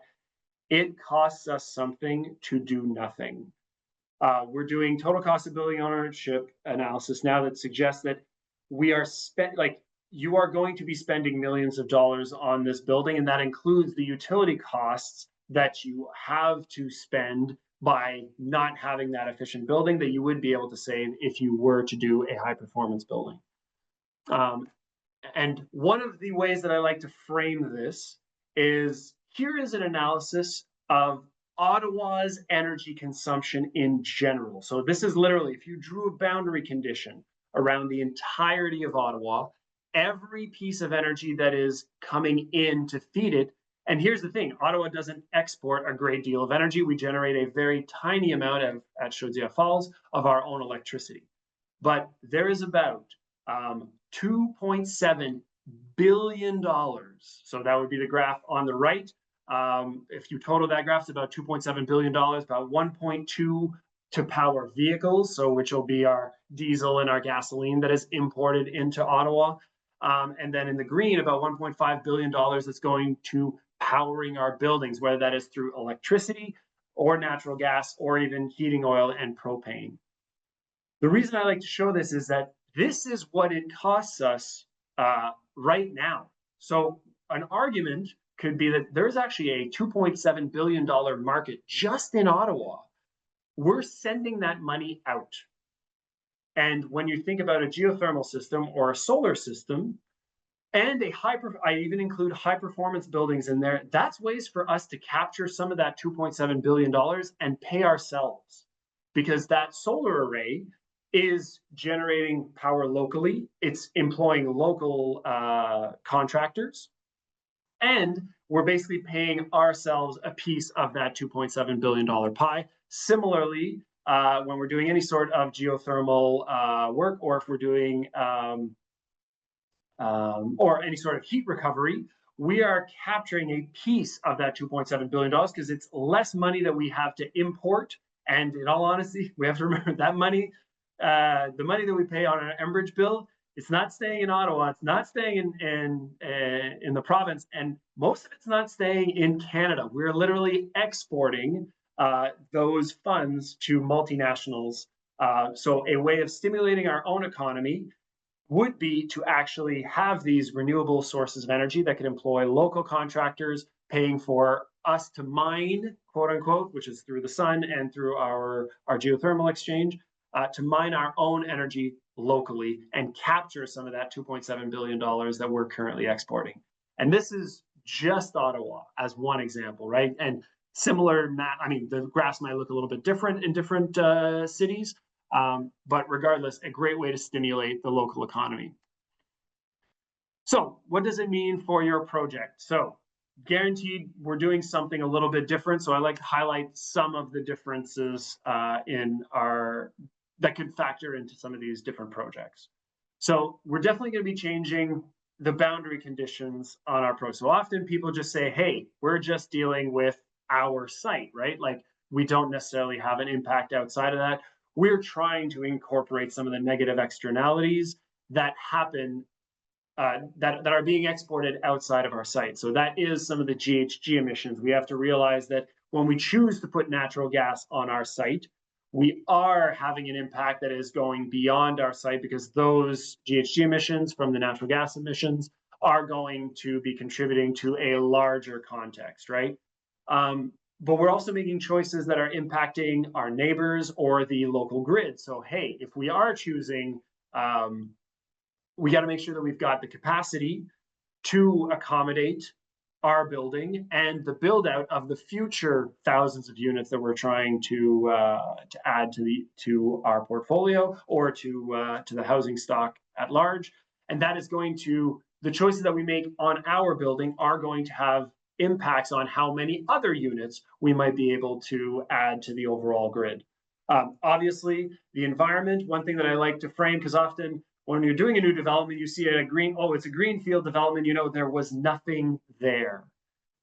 What we have to realize is that there's also nature-based services that even a blank green field are providing. Some of the very simple ones would be water runoff, absorption of water runoff.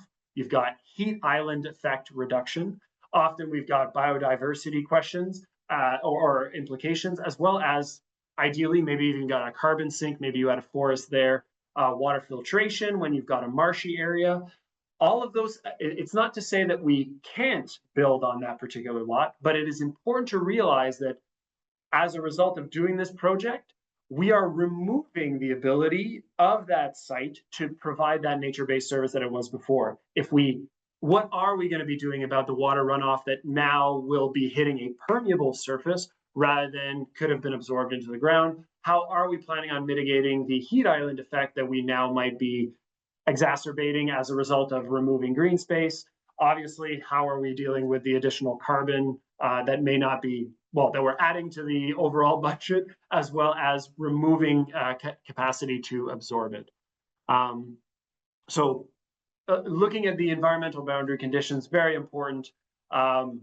Community characteristics, that maybe it gets a little bit more on the social side of things here, but definitely making sure that you are reflecting what the community needs. One of the things that OCH is trying extremely hard to do is, the easiest way to add a unit would literally be to build a bunch of 500 square foot, bachelors that we can see going up in mass in Toronto, for example. That's not going to help the housing crisis when we see a lack of 2 and 3 and 4 bedroom units. So you'll see in our developments, for example, where we tore down 26 townhomes for Mosaic 1 at 811 Gladstone that I've showed, we put back 32 stacked townhomes, all with 3 and 4 bedrooms, and we were able to add 108 units in a 6-story high-rise, and we have 3-bedroom units in that 6-story high-rise. So that type of product isn't really being offered by the private sector, but it is what the community needs to be able to address that housing affordability crisis, because you need 3 and 4 bedroom units in order to actually alleviate the pressure that we're seeing on our housing stock. So community characteristics, very important, and to understand how it impacts. And time horizon. The reason I like to focus on that is that we have to be building buildings in a long term. We have to realize they're going to be there for 100 years. That car that you're double parking will be there for 100 years. As OCH right now, we're dealing with some of the decisions that were made, 50, 60 years ago, and having to do retrofits. So how are you planning for the actual use of this building throughout its entire life cycle? Obviously, as we're going to be delightful, perhaps adding a little bit of complexity to the project, you're going to be adding other roles. And so across the middle here in black, I've got your traditional trades or roles that you'll see during a new development. In green around it, I'm showing some of the additional roles that we're including and how they interact with the traditional roles, right? And we've got to find ways to make space for these particular roles. Often you can have overlap, like you could have your energy modeler that's also your mechanical engineer. Hopefully your architect is very familiar with your building envelope, and maybe they can even be that building envelope consultant. But so energy modeler, one thing that is extremely crucial, if you do nothing else on a project, just knowing how much you are planning to consume and trying to optimize is like, you cannot measure, you can't control what you don't measure. doing an energy model of a building should be the absolute bare minimum, even if you don't even do anything about just seeing it will impact the design. The way that you're going to impact that design is going to be through some kind of building envelope consultant. So some of what I showed, you do need somebody with expertise in that area. Certification professionals and testing professionals can help make sure that as what you've planned is actually getting delivered. That is another very important. You can spend a lot of money on those consultants that are going to design this fantastic building. You're going to need to make sure that you're getting that performance that you put into that design.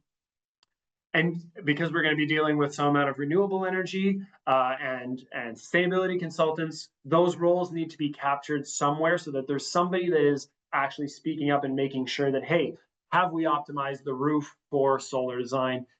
If we want geothermal, we need to factor that in early in the development rather than we can't come back and do it later. And I also like to include engagement professionals in here, making, like when we talked about that social aspect, making sure that we are building buildings that are going to serve the populations that we're trying to do. This is probably a little bit more useful when we're dealing with a not-for-profit organization. But unfortunately, I feel this is something that's forgotten a lot in the private sector. And now that we've got all these fantastic professionals and roles around the table, we got to make sure that we're capturing the impact, or that we're capturing their contributions throughout the design.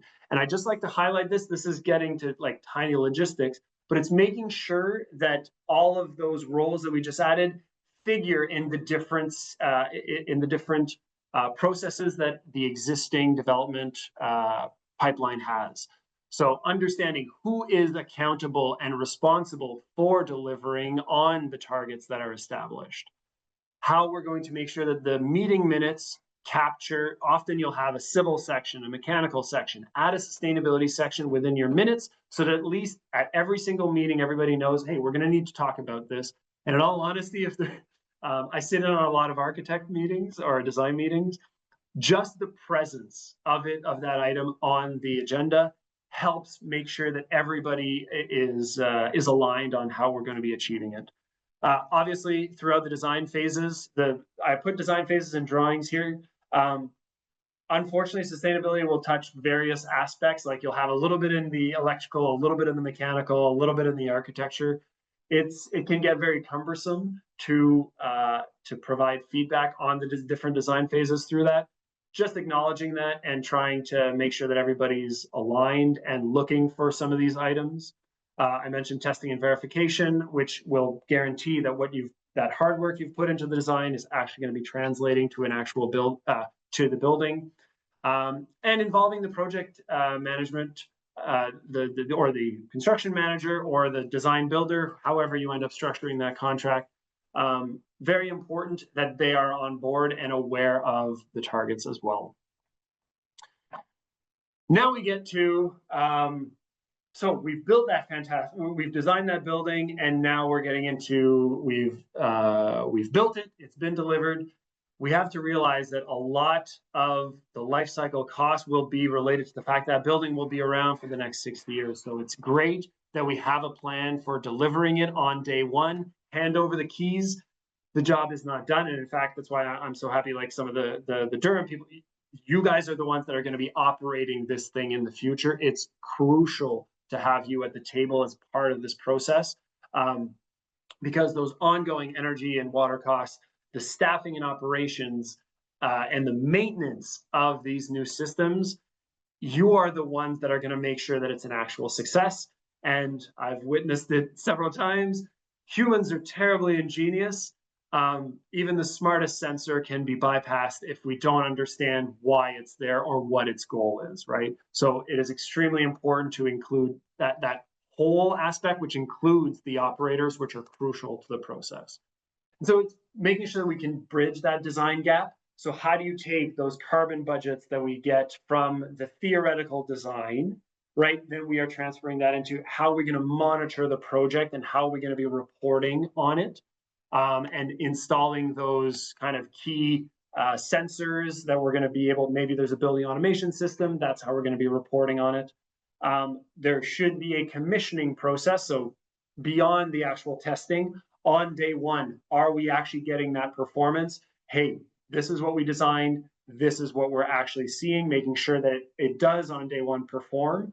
And then you got to do ongoing performance analysis, which is those operators that are making sure that we're keeping on track with what we were on day one. And there's obviously opportunities for ongoing learning and improvement, and you've got to have some way of feeding that into your ongoing process, especially when we're dealing with less familiar technology, perhaps more complex systems. We have to be open. We have to just stay open to how can we make this thing better? How can we operate? And there's a bunch of different continuous improvement models. I've kind of thrown a couple up here, whether it's the FRACAS model, which is a little bit more on the industrial side, as well as the like root cause analysis, which encourages you to, hey, this breaker keeps breaking, keeps popping. I'm just going to keep replacing it. Well, maybe why is this circuit overloaded? Oh, well, maybe it's actually drawing more power because there's a clog. And if you fix this 5-cent filter, you can save yourself the $1,000 fix at the end of the day. I also include the software model, the sprint model that tries to give you a minimum viable product over and over again. Sometimes getting the small wins can help just build up our confidence, and then we're able to tackle a larger project by breaking it into smaller pieces. It's important to have a low carbon business case somewhere in your process here. We do need to have I'm going to call it making decisions, evidence-based decisions. So at least that it meets your value proposition. So one, this could be a purely financial exercise, but I think we can be encouraged, especially as what we're trying to eliminate here are the negative externalities. For example, crop failures as a result of our GHG emissions, to try and look at a more holistic approach and look at, this is a triple layered business model that we've kind of like flattened into one exercise in the course that I give for the Climate Risk Institute. But it just gives you a high level of some of the aspects that we could be looking at in order to make that business case go beyond just the finances. And overall, the reason why we are doing this, we have to realize the impact. Like, I want you guys to realize how much power you have. The decisions that you are making today, or that you will be making in the next 5 and throughout your career, will outlive you. And the best example that I have, these are literally OCH communities. This is the Overbrook community. Taken when it was developed, this is post-war housing. That was one of the big housing booms. And I literally went back to those properties, and I am able to find the exact spot with the exact same properties. They have not changed over the past 60 years.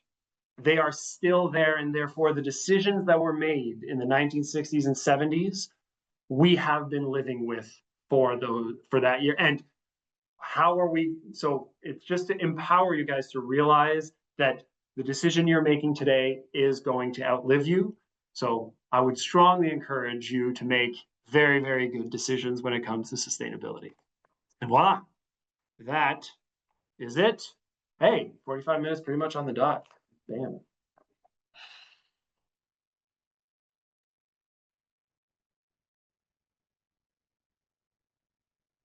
Ian, why don't you go ahead and ask your questions? Sure. Yeah. Thanks, Bettina. And amazing, Dan. Such great work.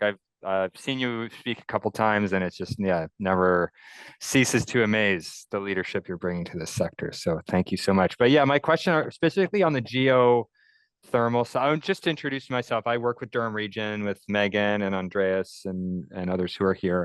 I'm the Director of Environment and Climate Change. But yeah, so we're looking at geothermal for one of our buildings. And I just had this question around the operating model.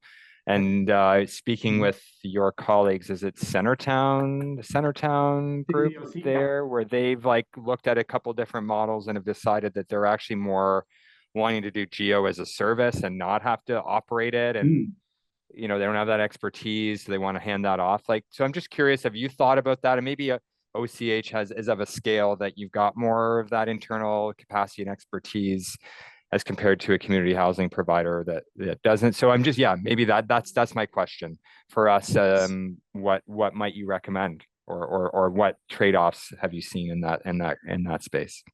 Oh, absolutely. I will. So OCH, our default approach has historically been, we like to own our own things. We don't like to like the leasing model or the energy as a service model has historically not been attractive, which is why, and like you say, we have a certain size that allows us to provide the capital upfront for the developments, and therefore the 2 geothermal systems that we have right now, we own and we paid upfront. That said, the increasing complexity and the pressure on us, because the question is, hey, that $5 million of capital that's going into the overall mechanical for a 500 unit building or something like that, maybe that could be other units. Maybe we could be providing more housing if, like you say, we take the energy as a service model, where somebody that has more expertise in operating this than perhaps our operating crew, they might have better access to different technology. There is also the investment tax credit that is available, especially for us. One thing that we're realizing is, as a social housing provider, not that we don't pay taxes, but our taxes, we basically get discounts on the taxes as a result of our status. So we're not actually able to access that 30% tax credit, whereas a partner that would be providing the service would be able to build, like, basically all of the work that's taking place. They could provide the capital up front, saving us the capital. We could produce more units. They could provide the maintenance, the ongoing work that our operations crew could therefore maybe focus on what they're more familiar with rather than this new technology. And they could provide it at a lower cost as a result of being able to access the tax credit. So it really depends on what is, like, how you want to structure, but it is something that we are very, very seriously looking at. And what I like about it, in all honesty, when it is for a small provider, when it looks cumbersome, right? It's like, oh my God, my maintenance workers are going to need to learn how to do this. I love the aspect that you are able to achieve the sustainability by giving the utility aspect, which usually, like, what is weird about renewable energies is that we're kind of becoming our own utility company, when historically that role, like, we buy electricity, we buy heat through natural gas. We're changing that role when we start to take ownership of our own geothermal field and our own solar panels.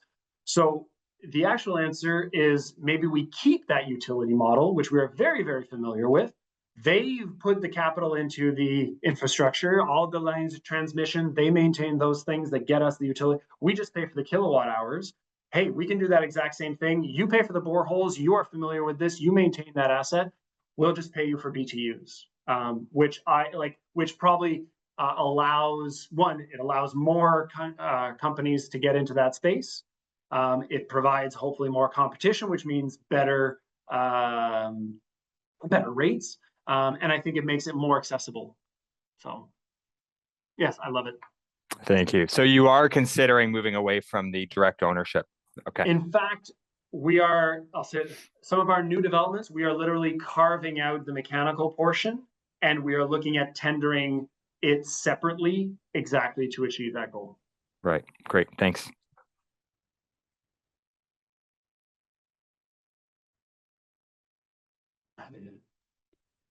You guys have a list for it? Yep. I have two questions to ask. So I'm interested about this topic of the housing and the market. How would the market of the housing be in the future? Would it be better compared to now, or is it going to go more down the hill? That's my first question that I would like to ask. We are trying. The answer is, so that long list of projects, those 9,000 units that I showed, I like to show that because, like, we are committed to delivering those. What OCH is not is for profit, right? So the funding needs to unblock somewhere for us to be, like, we are ready to build. We could ramp up to 500. There's even talk, like, if we were asked, could you do 1,000 units a year? We could. The financing and the resourcing are just the questions there. I see a lot of great signs that we are going to be alleviating the housing pressure. But then the second part is we need to make sure that we're building the right type of units. If private developers, which like they tend to say, hey, you want rental housing. No, OCH is providing rental housing. That's typically like a stopgap. What we actually need is probably like own purpose-built housing. And we need to make sure that purpose-built housing isn't captured by REITs who then bring it right back into the rental market, actually reducing the amount of purpose-built owner housing that we like. It's actually taking, weirdly enough, when a REIT or a new developer takes a bunch of condos that could have been purpose-built and for market to buy, and then transforms them into rental, you've actually taken stock out. And that's actually part of the problem that I think we're seeing in Toronto when we're talking about, what do you mean there's vacant units? Well, the answer is people would have liked that supply to be in the buy category, not in the rent category. The trouble is, I mean, there's too much money to be made on the rental side, I think, that there's going to need to be a little bit of a shift and hopefully a little bit of a policy change that makes sure that we are delivering just as much affordable purpose-built housing to buy, as well as whatever supply we need on the rental side. Okay. And my second question is, because I was in the 3 housing projects myself, I built 3 houses in the GTA. And I know we started from the excavation to the foundation and then to the structure, we stack our way up. What will happen if we change the infrastructure method of building? Because let's say we have reached to the point that the housing market is not good. If the housing market is not good, then is it better to change the infrastructure built? So, for example, we would find a way to use materials that there's no tariffs on it. They cannot put tariff on it. And we can think outside of the box that we have control over it. So, and it's more sustainable. I'm asking this question because I look at other countries, like for example, I look at China, the infrastructure of China, they built in 1 week without any hesitation. But if we can bring some sophisticated system like that in here that we can build house in 1 week, isn't it a game changer? Isn't it better? That is probably the most exciting part, and I can't see everybody, but I see some young students, some people are probably at the beginning of their career, right?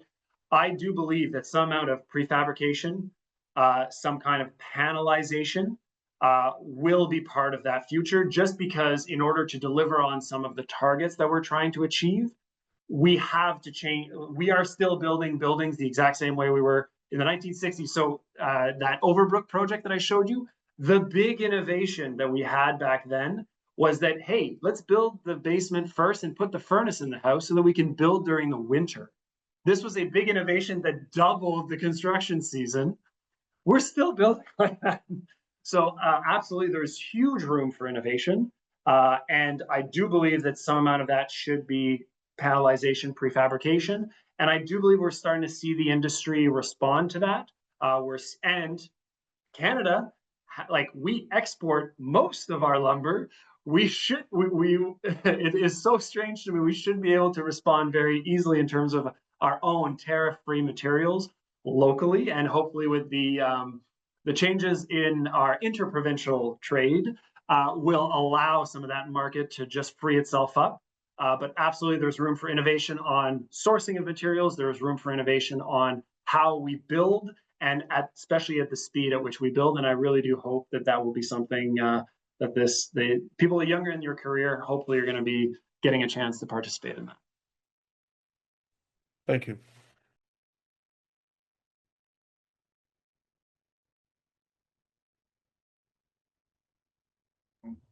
I have a question about that slide that you showed about the reduction in costs by incorporating carbon efficient solutions. Right.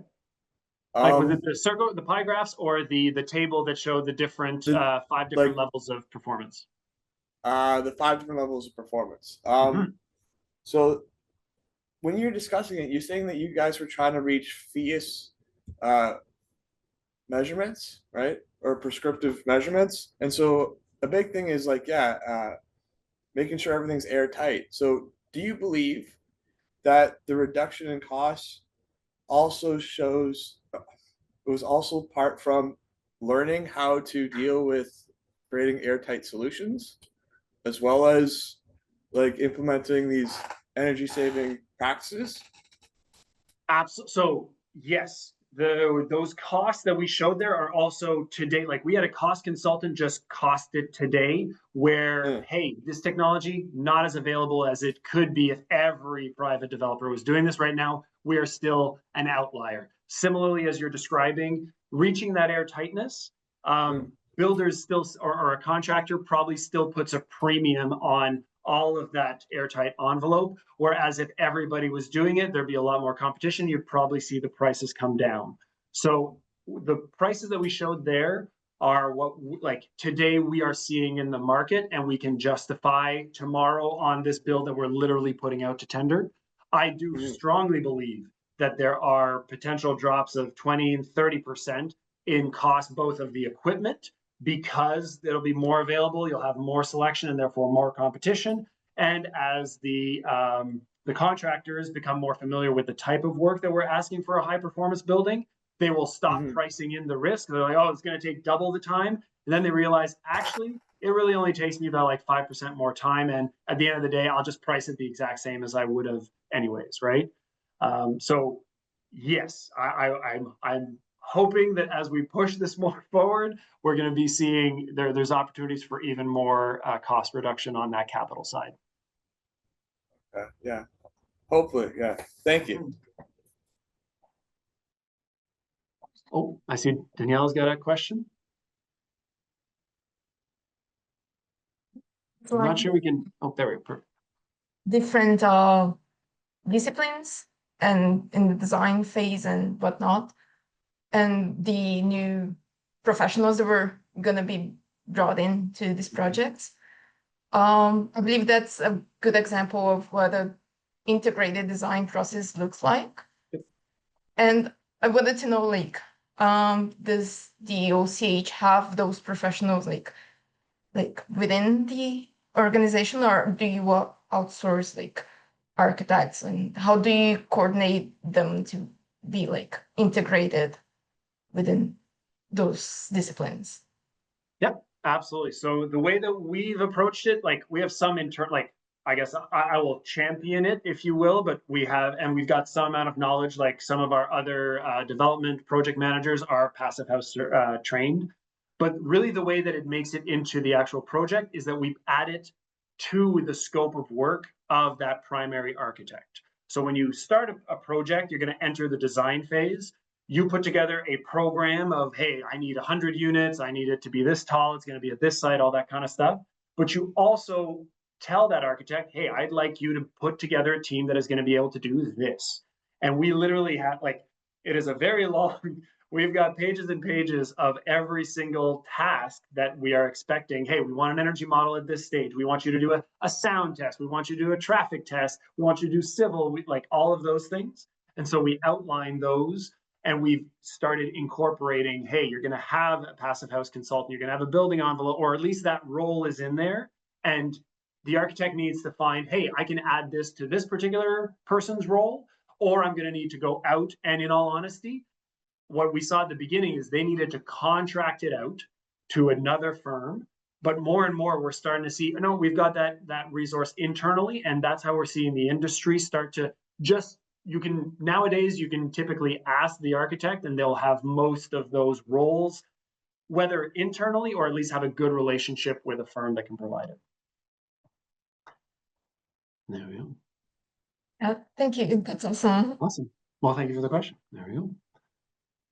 I see that we're also at time, Bettina, and I know that you've got a schedule to get to as well. So how this was delightful, and thank you so much for the very thoughtful questions.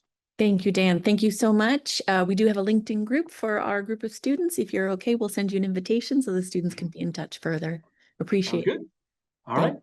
Take care, everyone. Cheers.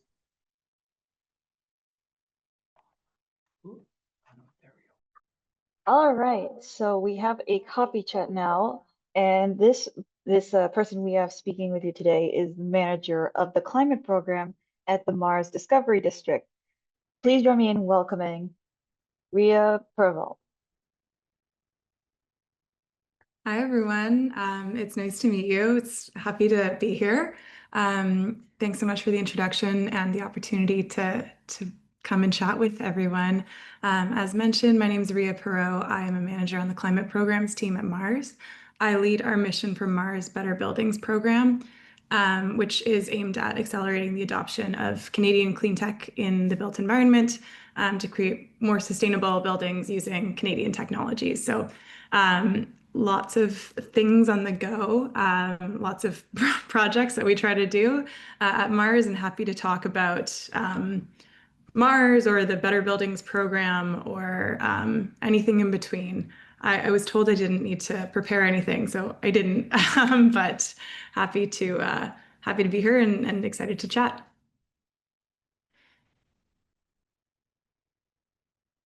Should I give like a background on Mars or? Yeah, I Sure. think it's the perfect segue because Dan was just telling us how innovation is going to be one of the keys to better buildings in the future. And that's what you guys are all about. And I don't know if the students are aware of what Mars is, what Mission to Mars might be all about. Yeah, absolutely. So I can give a little bit of background on both. So Mars is North America's largest urban innovation hub. If you are located in or close to Toronto, you might actually be familiar with the building. We have 1.5 million square feet of commercial real estate at the University and College Mars Center. And then we also have the Mars Waterfront Innovation Center. So that's kind of where a bunch of innovative technology companies will kind of base themselves.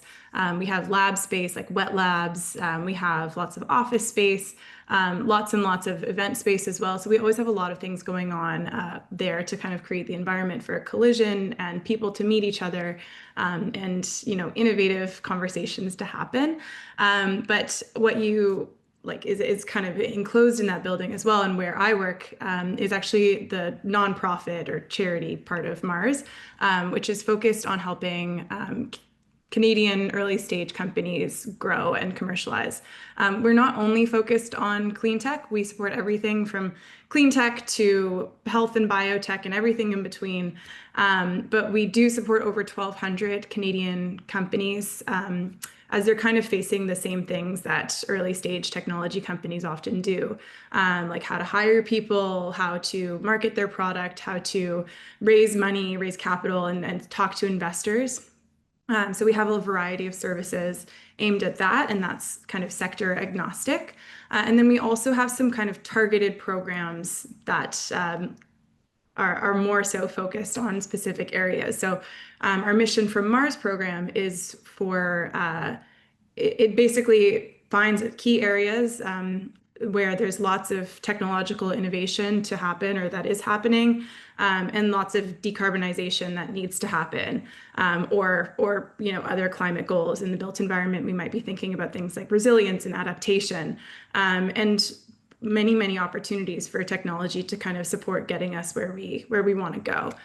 So Mission from Mars is a program that will take those key sectors, so better buildings. We have one focused on food and agriculture, carbon management, and kind of double down on supporting the early stage companies or, you know, kind of growing companies, and bridging the gap between the startups and the market. So we'll work with the startups to provide them all of the services that I was talking about before. So like things like business advisory, and I mentioned connections to capital, which is huge. But then we'll also look at the market and what's going on with them. And what's sort of standing in their way when it comes to decarbonization, and when it comes to actually adopting innovation.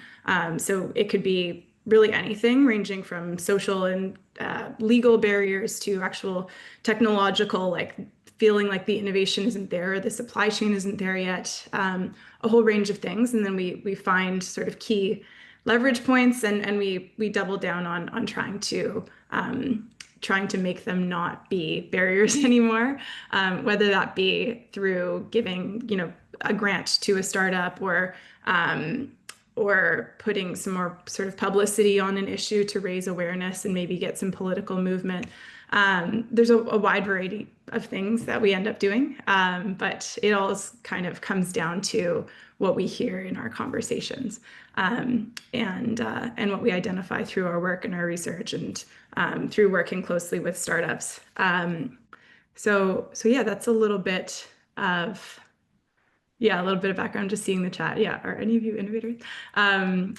Yeah, so that's a little bit on Mars, the program. I'm happy to just like keep talking, but maybe I'll pause for a second. Okay, happy to share a little more, as I guess I can. What works best, Bettina? So sometimes it does take a minute for people to unmute, and to be honest, today everybody's about to give their presentations, but one of the things that we try to do in the coffee chat is to just talk about careers. How did you get started at a place like Mars? How do you get involved in something like that? What sort of job opportunities, what path did you take? Those are things that are really interesting, I know, to the students as well. Yeah, that's a great question. So I started at Mars 2.5 years ago, almost 2.5 years ago. Kind of jumping back a little bit, I had studied architecture in my undergrad, and when I finished there, I started by working on a project called Sidewalk Toronto, for Waterfront Toronto. So there was like two sides. One was Sidewalk Labs, and that was the sort of like funded by Alphabet and like sister company to Google. I didn't work there. I worked at Waterfront Toronto, which is a Crown corporation, and I was working on their buildings and public realm pillar. It was a great job. I left only because I wanted to work in Japan. So I went to move to Japan, and I was there for a year. And that was fun, but like not very relevant to my career. But I eventually got it back on track. It took a while, but I got it back on track. I came back to Canada and did a master's in environmental sustainability. From there, I started working at the federal government for about a year. So I was at the Infrastructure Canada, and I got that through a co-op placement, and then I was there for a year or so as well. And from there, I kind of learned a lot about the inner workings of government, and what I liked and what I didn't like. And I decided to switch over to the nonprofit sector. So that's when I just applied to a LinkedIn posting at Mars, and I kind of thought, well, this is going into a black hole, but nope, they read my application. I guess I was a good fit for the role, and I've been there ever since. That was a couple of years ago.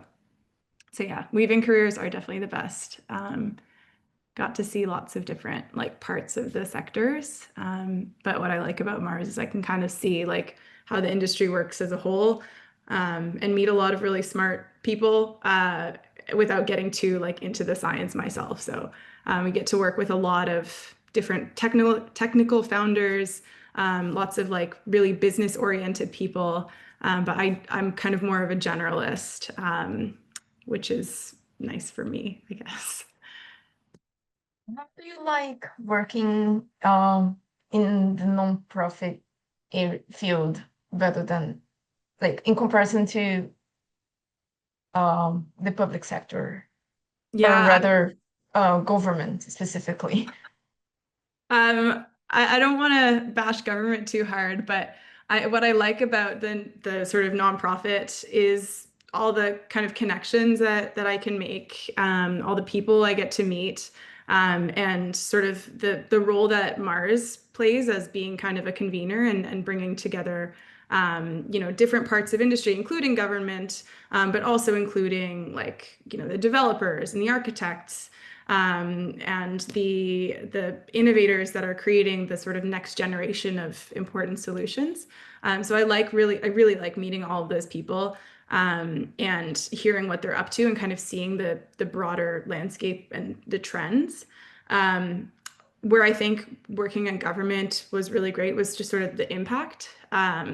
We'd be working on programs that would roll out Canada wide, and that's really like, I think, meaningful. So the one thing for me was there's just like a lot of sort of people and a lot of layers. But yeah, government's also a really great choice for a lot of people. There's pros and cons to both. Thanks for the question. I have a question. So can you talk about some of the startups that you have started working with? Do you see any trends in new startups in the building industry who are committed to sustainability? Totally. Yeah, happy to talk about both. So your first question was the startups that we work with. I mentioned we work with like 1,200, but I'm super lucky in that I get to work really closely with a cohort of 6. That's one of the programs under the sort of Mission from Mars Better Buildings program. It's called our Better Buildings Adoption Accelerator. We had a competitive selection process. We had over 30 applicants, and we narrowed that down to 6 that we were supporting pretty intensively over the course of the year. We wanted to have kind of a broad range between startups that support reductions in operational carbon as well as embodied carbon and either or both. So we do work with a couple companies that are focused on new builds and housing. So like kind of there's prefab or like kind of modular, and that's obviously a really, really big trend this year. One of them is actually also leveraging mass timber to do that. And that's a big trend, and a lot of people are talking about that as well. We have a software as a service decision support platform tool. Platform. Yes. So basically they'll unload their buildings and use their AI to do the work of what a consultant would have done in the past, in terms of analyzing all the different opportunities for decarbonizations and reducing cost. We have one that offers the opportunity to use DC power instead of AC power, which can lead to a lot of energy savings, as well as a lot of copper savings. So there's some embodied carbon there. And then we have a couple that are more focused on the, I guess I can't really group them together. There's one focused on thermal energy performance of windows, and another that is a dehumidification, membrane-based dehumidification system. So it's refrigerant-free cooling. And that one's super, super cool. No pun intended. So that's some of the ones that we work really closely with. And then you said trends. Yeah, I think it kind of depends on the subsector within the buildings industry. I would say there is really a lot of talk about new materials and methods for housing supply.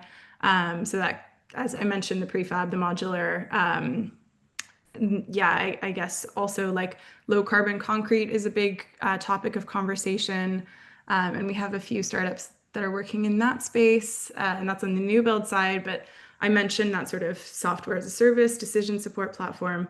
That's also kind of a trend, like leveraging the technological capabilities that we have in 2025 to make better decisions and to be smarter, and make good choices. And that can be everything from decarbonization, circularity, adaptation, and resilience, and all that good stuff. So I hope that answers your question. No, it did. It's really cool. Out of curiosity, the mass timber prefab, are you talking about Element 5 in St. Catharines? I do know of Element 5. The one we work closely with is called Intelligent City. Intelligent City. Oh, okay. Okay, cool. That's really interesting. Well, yeah, thank you for taking the time to answer my questions. My pleasure. Thanks for having me. Okay, thank you so much, Ria. It was a pleasure to have you here talking with our students. So thank you again for stopping in. Now we're going to begin our group presentations. So the first up, and I highly encourage you when you're presenting to turn on your cameras. The first group we have presenting is IIS, Invincible, Innovation, Sustainability. So please,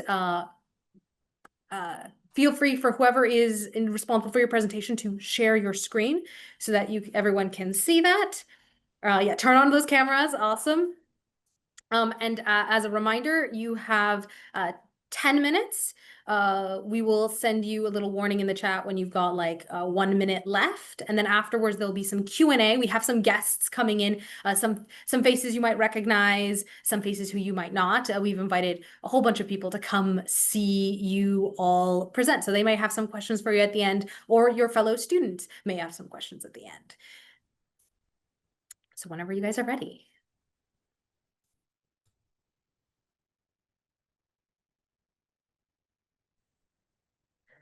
Okay, we do see your screen, so you're ready to go whenever you are. Okay, awesome. I think he should have that up in a minute or less, but I would say good morning, but it's afternoon where I am right now. But yeah, hi everyone. We are Group 1, also known as the IIS. That means Invincible Innovative Sustainability Group. And today we are presenting our recommendation for the Town Line Road project, which is being implemented. Our topic will be the solar terminal green roof, and our solution is mainly to support the environmental performance and the long-term resiliency of the building. Next slide, please. So yeah, this is our team, and we are made up of 6 members, and each of us bring unique expertise to this project. And the first person is Farouk. He's currently in Ottawa, and he's studying mechanical engineering. He's starting in fall. And I am Annie Abedi. I've already started working in the building industry, so I work with the management side. We have Dia also on the team, and we have Jay also, who both of them are at Alberta currently, and their expertise is in mechanical engineering. And we have Yemen too, who is in his expertise is in architecture, and we have Akim too as well. Next slide, please. So before we begin the presentation today, we would like to acknowledge the Indigenous lands which we are joining from today. We acknowledge and recognize the traditional territories of the Indigenous people across the provinces which we live, work, learn, and presented from today. So 2 of our members are currently at Ontario, and the other 2 are currently at Alberta, and 1 is in Vancouver, and myself, I'm in Nova Scotia, Halifax. We are grateful for the stewardship of this land and for the past, present, and we recognize the importance of continuing to learn from the Indigenous knowledge and perspective. And we look forward to presenting our proposal for the solar terminal green roof. I'll hand it over to Hakeem to keep us going. Thank you. Hello, everyone. So we're targeting the roof when it comes to our recommendation. And the reason we're targeting the roof is because it's the first line of defense against rain, snow, wind, and other temperature extremes. Poor design and material choices can lead to leaks, structural damage, and costly repairs, which is especially important when it comes to a project like this, where in affordable housing, where maintenance budgets could be limited. Another factor is that is about energy efficiency and comfort. The roof greatly affects heating and cooling loads, so choosing appropriate membranes, insulation strategies, and solar integrations can help reduce utility costs, which will help the project overall. And then when we're looking at sustainability and long-term value, roofing definitely impacts this area as material lifespan and maintenance and recyclability, and the ability to integrate renewable energy sources is definitely important when it comes to supporting Durham's sustainability goals, as materials can range from 20 to 30 years of a lifespan. So when we're looking at the Durham standards and the key requirements, we have to consider the accessibility portion of the requirements, where there has to be a 2% slope and it has to be slip resistance, and there should be some sort of rail guards or to have a safety barriers for the residents. And we have to also consider for on-site renewable energy that projects are encouraged to integrate renewable energy generation like solar as a method. This will help overall for reducing the GHG emissions, and it will hopefully be incorporated in the renewable energy program standards. Before we continue with our recommendation, we should also know the location of where we're serving.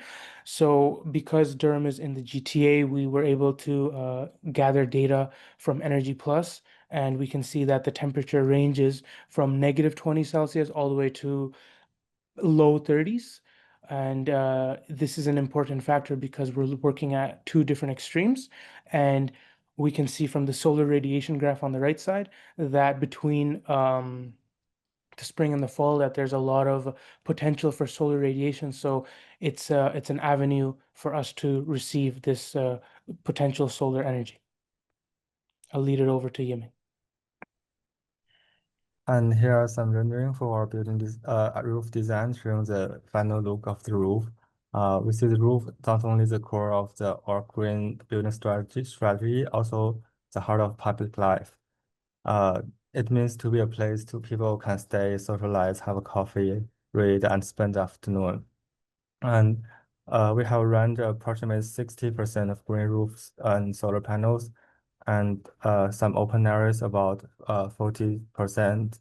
And we also have arranged some leave some place for the equipment. And we place the public space as a southeast side of the building that can block the cold wind from the north and west. And the next page shows some like solar efficiency simulation and how the building mass can protect the winds.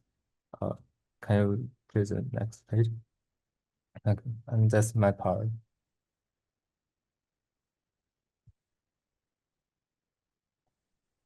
Okay, hello everybody. I'm Farouk. Now I'm going to discuss the type of membranes that are considered to be sustainable for the roof structure.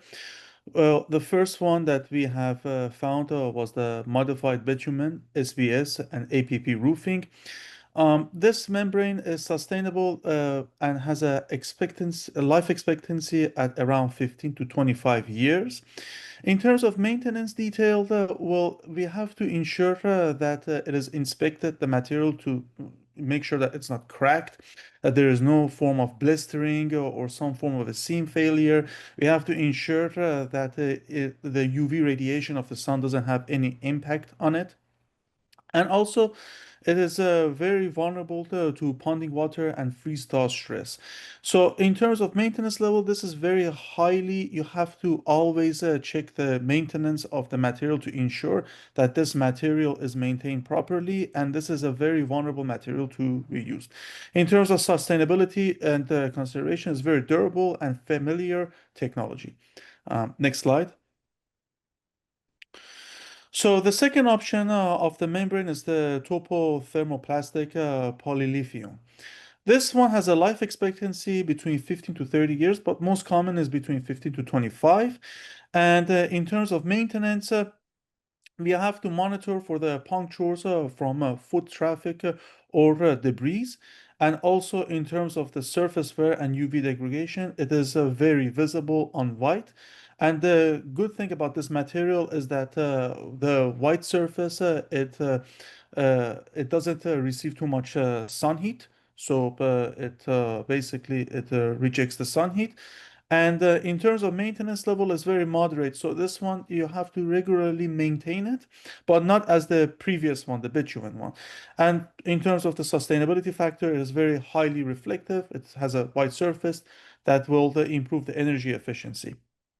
Next slide, please. The third option is the PVC polyvinyl chloride. This one has an estimated life expectancy between 20 to 30 years. And again, but the maintenance detail, we have to inspect it to ensure that the heat welding is integrated critical. You have to watch for the brittleness over time due to plasticizers and migration, as well as the thicker membrane to mitigate this.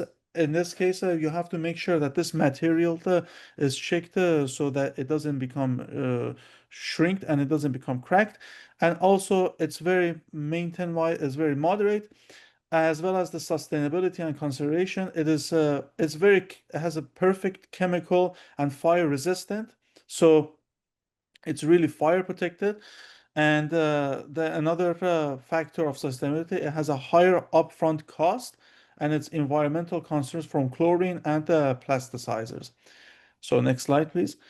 The fourth option for the membrane is the EPDM rubber roof. This one has a very big high life expectancy. It's between 20 to 50 years. In terms of maintenance detail, you have to annually check it to ensure that there's no so much of debris and pond water and seam integrity, as well as we have to always check that it is fully adhered to insulation that require checking and blasts. And maintenance level wise, it's very low to moderate. So this is a very good quality, sustainable material that will experience less damage compared to the other first three options. Next slide, please. Now here is the diagram of the cost. You guys have reached the limit of your time. Do you want to maybe run to the final slide for a summary? Okay, sure.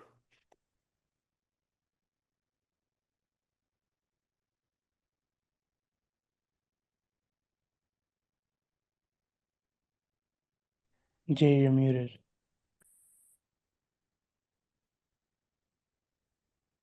I will turn next to the Dia for the solar summary. Oh yeah, I would go very quickly over this. Next slide, next slide, next slide. So if we look at domestic water consumption, we have two peaks, one in the morning and one in the evening, and we would like to propose a solar heating system to provide domestic water. Next slide. For the system, we're using a buffer tank connected to a solar panels installed at the roof of the building, and from the other side is connected to a circulation system to each unit in the building. Next slide. We simulated the system, the thermal behavior of the system using Modelka software to evaluate how efficient the system is. Next slide. And as we can see, the temperature inside the tank, sometimes it goes above 40 Celsius and sometimes it's below 40 Celsius. And whenever it's below 40 Celsius, we're using a supplementary electric heater to bring it up to 40. And at the times where it's already above 40, we don't have to use the supplementary electric heater. And for this design, we're saving plus 90% comparing to a scenario where we're using only electric heater. Next slide.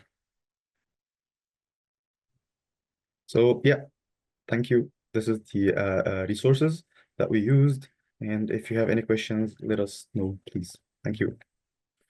Fantastic. We'll leave it to the Durham team if you have any questions, or our experts.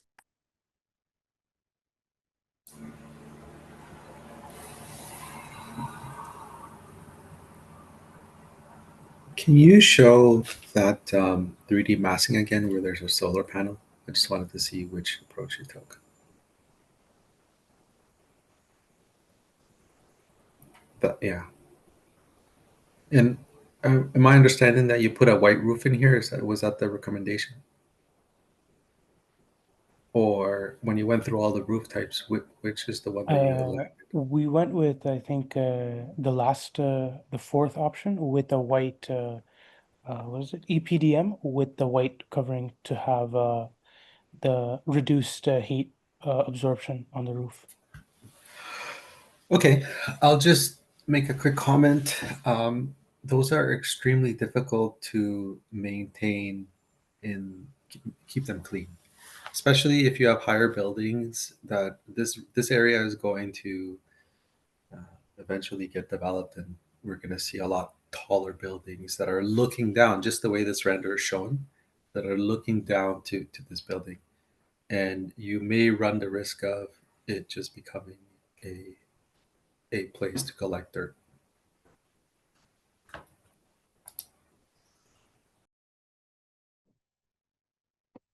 I don't have any questions. I think it's a really neat approach and a really neat thing for us to consider. I like the combination of the solar and the roof space, the green roof.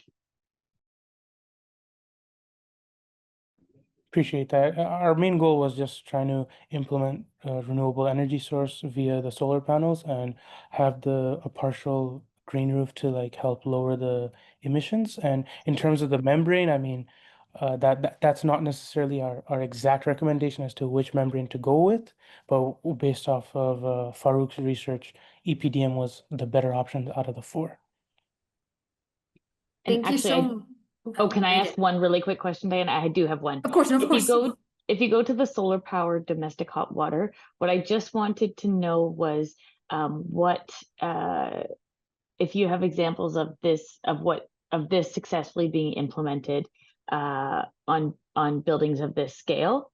So first I'm hearing about it, so I just wanted to know more. So yeah, in terms of technical adaptation, it's a good option, but we still need to make a cost analysis and cost estimation of the whole project.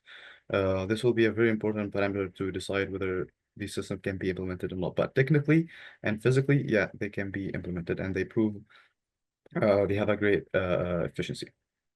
But without cost analysis, we still can decide.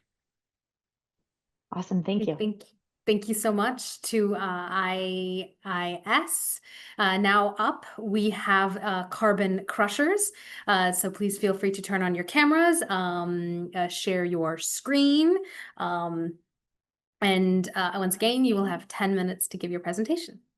Yeah, okay. I will start. So good morning and thank you to the Sustainable Buildings Canada and City of Durham team for the opportunity to share our work. And we are Team Carbon Crushers, a multidisciplinary group with backgrounds in engineering and sustainability. So our recommendation, strong divisions, shared benefits, previous slide please, looks at a practical, cost-effective way to improve affordable housing design for the 600 Townline Road housing project. And we are focusing on compartmentalization, so interior wall strategies that can simultaneously address structural efficiency, resident comfort, and long-term building performance. So given our diverse fields, we wanted to find a solution where our expertise overlaps. So that intersection led us to a proposal centered on indoor air quality. So a challenge that affects health, energy, and durability all at once. So with that, let me briefly introduce our team. So I will start first. So my name is Alex. I'm an environmental technology student and currently in Alberta. So my program covers various environmental fields, but my experience is in environmental site assessments like soil and groundwater sampling to assess contaminants and remediate those contaminants if needed. So I will leave the introduction for to other co-members. All right, I can go next. I am Barbara. I am currently wrapping up my Master's of Engineering at University of Toronto, studying civil engineering. Before that, I've worked as a structural designer for a couple of years. And I initially got into sustainability through my interest in mass timber. So that led me a bit down the rabbit hole of better buildings and so forth. Hello, everyone, and thank you for organizing this great workshop. My name is Sanam Alimpa, and my research area is on building performance and energy optimization. Thank you. I'm Daniel. I'm a master's student at Carleton University in the building engineering, performance concentration. And my research is mainly focused on energy modeling and indoor air quality. And I'm not sure if Benji will be able to give his introduction. No, he's not But here. isn't he? No, he's not, but his focus is mainly on energy modeling and BAS. All right. So I wanted to talk a bit about why indoor air quality matters, especially in the context of affordable housing and multi-unit residential buildings or burbs. Well, I'm not sure how technical I can get and like how familiarized you might be with in this context, but in like decades ago, we were looking at a scenario where people were getting very sick. And some of the sources of those problems were indoor air quality in the places where they were living. So there was a term that was coined there called sick building syndrome that relates to how the indoor environment can affect human health.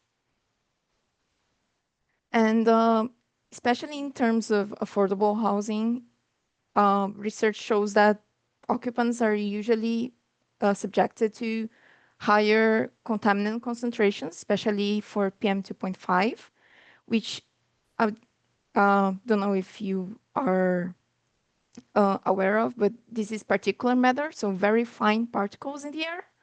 And for example, a lot of viruses such as COVID also fall into that category. And occupants in affordable housing are also more prone to being dissatisfied with odors as well. And indoor air quality is not just a matter of comfort, but also health, short and long term. For a few years back, we were dealing with the peak of the COVID-19 pandemic. And we also have a lot of wildfires constantly in Canada. And in most of those situations, the recommendations are for us to shut down all of our doors and windows and stay indoors to like not expose ourselves to contaminants and to things that might harm our health. But it doesn't consider that much that not everybody lives in a single family house. And when we live in multi-unit or multi-family buildings, we have to account that for the air that is transferred between those units. And we are breathing and sharing a lot of air with other people. And high performance buildings often prioritize energy, which is, of course, very important and is important for us to reach our energy and GHG emissions goals. But what we're suggesting is a different, not a different approach, but something to consider in terms of indoor air quality and something that you might not have considered, I'm not sure, in the design process, which is compartmentalization for better indoor air quality and also some improved benefits in terms of energy efficiency and fire safety. So first of all, what is cross-contamination? Cross-contamination is when we have contaminants or harmful things coming from one of the units in a multi-unit residential building in this case to other units. So for example, if you have a neighbor in your building who smokes and you can smell that smoke from your bedroom, there are contaminants coming from his bedroom or their bedroom to yours. And that is an example of cross-contamination. And it doesn't have to be particulate matter. It could be other chemicals or gases as well.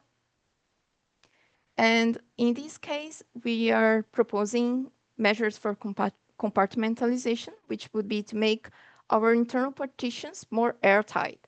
So reducing the amount of air that passes through those partition walls and also through elevator shafts, staircases.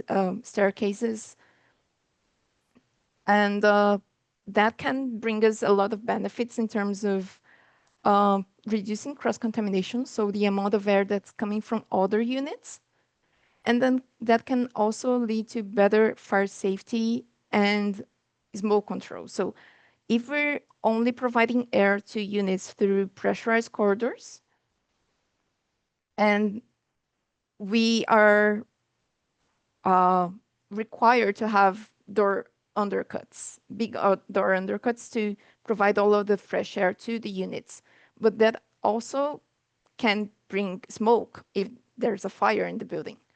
So if we are able to mix compartmentalization and indoor ventilation, in-unit ventilation, that would be helpful not only from an air quality perspective, but also for safety and smoke control. All right, so structurally, this is possible with having the partition walls non-load bearing. So essentially, all the loads from the roofs, the floors, will be distributed to the exterior walls as opposed to relying on the interior walls. That helps with ease of construction and also helps in more efficiency in the design as well. And the importance of this is that compartmentalization helps in providing an opportunity for an airtight unit. And in turn, that also helps lower utility bills for the residents because we're helping improve the heating and cooling efficiency. And this also brings an opportunity to take advantage of a prefabricated wall system. So having the structural elements embedded with insulation, vapor air barrier systems helps with speed of construction and an overall efficient system. Next slide, please. All right, so in closing, compartmentalization offers Durham a way to achieve multiple goals at once, helps with lower construction costs, faster delivery, safer and more comfortable units, and a measurable reduction in energy demand. Our approach can be directly applied to this project and other affordable housing projects. Thank you for listening, and we're here if you have any questions.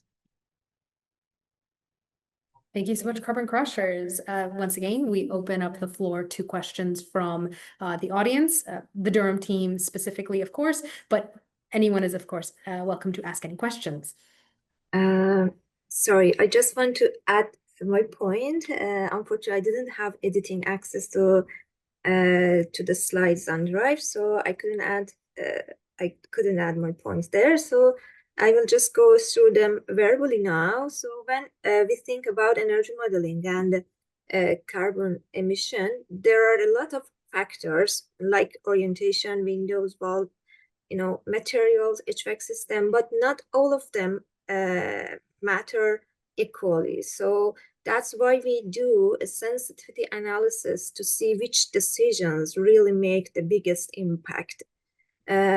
So I think for this project, there are a few clear opportunities, like using the park connection as a solar hub shaded walkway with panels, and that both generate energy and create community space around the building. And second, the structure is being considered in CLT, the existing project. So it's cross-laminated timber, so which has maybe much lower carbon than concrete. And if we track it with a material, it can be reused in the future. And it's important from the LCA insight. Or maybe adding a smart BAS system, which stands for Building Automation System. It can be helpful for sustainability. Finally, a small solar plus battery system could be maybe keep the building resilient during the outage. Yeah, thank you. Thanks, Anam. Does anyone else have any questions? Sorry you were over time.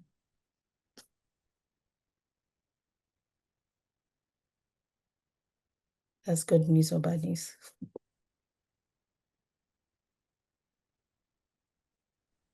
I don't have any questions. I'm just wondering if you can go back one slide. I really appreciated the context that was given and how much you've catered this to affordable housing and the factors involved. So that's truly appreciated. I just wanted to take a quick look at this. I have no questions from a technical perspective. I don't know if Andreas does, but thank you. Thank you. No, none. So essentially, what you're saying is we should be aiming at having internal walls, some sort of non-load bearing internal walls, as much as possible. Yeah. That's That needs to be airtight as well, because that's where that's the value. Yeah. yeah. I'm just great point, but super hard to achieve. Yeah. I'm just going to mention that our colleague Nastaran was actually part of Marianne Touchy's group.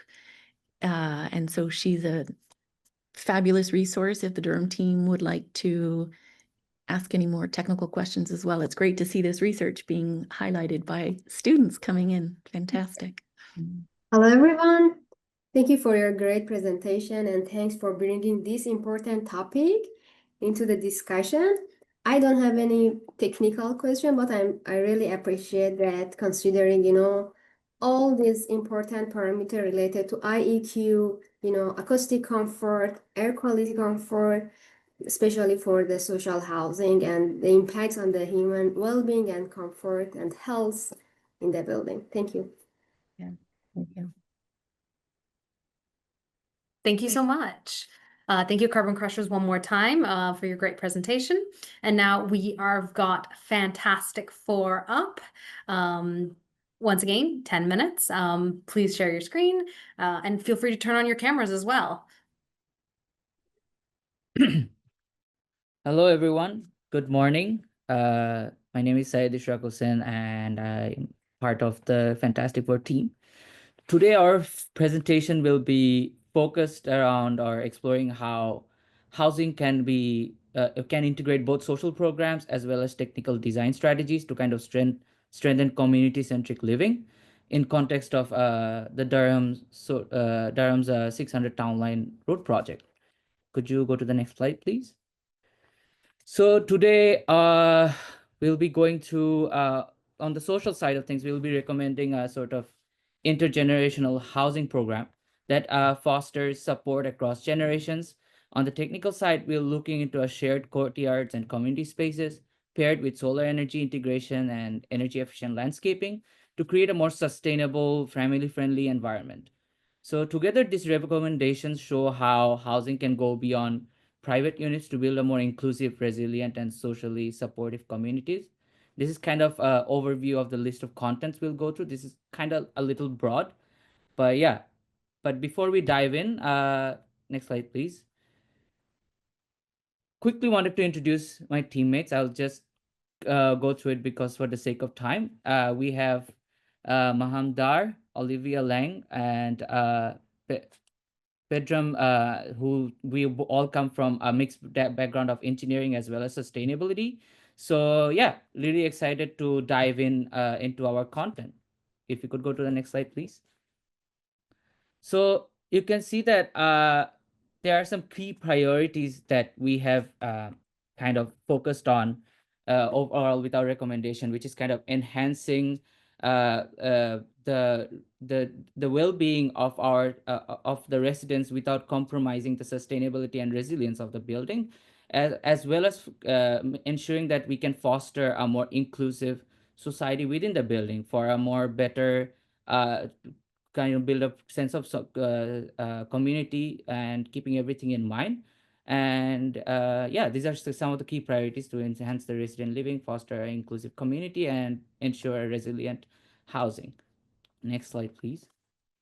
So our recommendation kind of looks at how housing can go beyond providing units and instead foster community and mutual support. We are proposing an intergenerational housing program inspired by Vienna's Sway Plus model, but adapted to the Durham 600 Town Line buildings context. In this model, apartments are leased in pairs, what we call tandem households, And these could be families, single parents, newcomers, or seniors, which you can find. I'm pretty sure that you can refer to the dash in the website, the tenant, yeah, and each household has its own private space, uh, but they're positioned close enough to share meals, childcare, or simply everyday interactions. The balance of independence and proximity helps reduce isolation for older adults while easing pressure on the. Sorry, I just have the slide open as well. While easing pressures on families and newcomers settling into the region. Next slide, please. That said, we have seen that the most feasible starting point here in Durham would be pairing students with older residents with multiple institutions nearby, like Durham College, Ontario Tech, Trent University, and Queen's Lakebridge MD program. So student demand for affordable housing is already strong, and a student-senior pairing provides safe and affordable sort of option for students while giving seniors companionship and an added layer of support to help them age in community. This concept isn't entirely new. Both of City of Oshawa's age-friendly strategy from 2017 and the Durham region's age-friendly strategy, 2019, and the Durham region's age-friendly strategy in 2017 have already recommended looking into the feasibility of co-housing and intergenerational models. In fact, Trent University has even piloted such a program locally. What we are suggesting is to take these ideas and tests and sort of embed them into a permanent housing development like 600 Townland project, where the architecture itself would support intergenerational living through flexible layouts, tandem units, and shared amenities. So features like clustered laundry rooms, multipurpose spaces, or ground floor that can host community cafes create a natural opportunity for residents to sort of connect across generations while also maintaining privacy and independence. Next slide, please. The key message is that the social sustainability, just as critical as environmental performance, by embedding intergenerational living into a housing program, Durham can build on its own sort of age-friendly strategies and pilot experiences to create a community where people don't just live side by side, but actively support one another. With that foundation, Olivia will now explain how courtyards and outdoor design extend this same vision beyond the building. Next slide, please. Olivia. One more slide further, please. So we recommend integrating semi-outdoor courtyards and shared open common areas within the housing complex to support the family orientation and intergenerational living strategy. These courtyards would serve as safe, flexible, and family-friendly spaces designed for play, relaxation, gardening, and informal gatherings in the warmer months, while still offering natural daylight to the units, privacy from the main road, and acting as sites of daily small community interaction during the colder seasons. So our key priority outcome here is that we aim to strengthen community cohesion and support family well-being by creating accessible shared spaces that encourage interaction across households, whether it be small daily run-ins or larger community gatherings. Next slide, please. Our proposed approach includes 3 key elements. The first is design. The courtyard should be centrally located and visible from the units to ensure safety and passive surveillance for the kids. The area should include family-friendly, child-friendly play features, seating for adults, and planting. The housing units should be accessed from the courtyard, not from the street, to encourage the community interaction and to give a more private feel. And another recommendation for design would be the building orientation.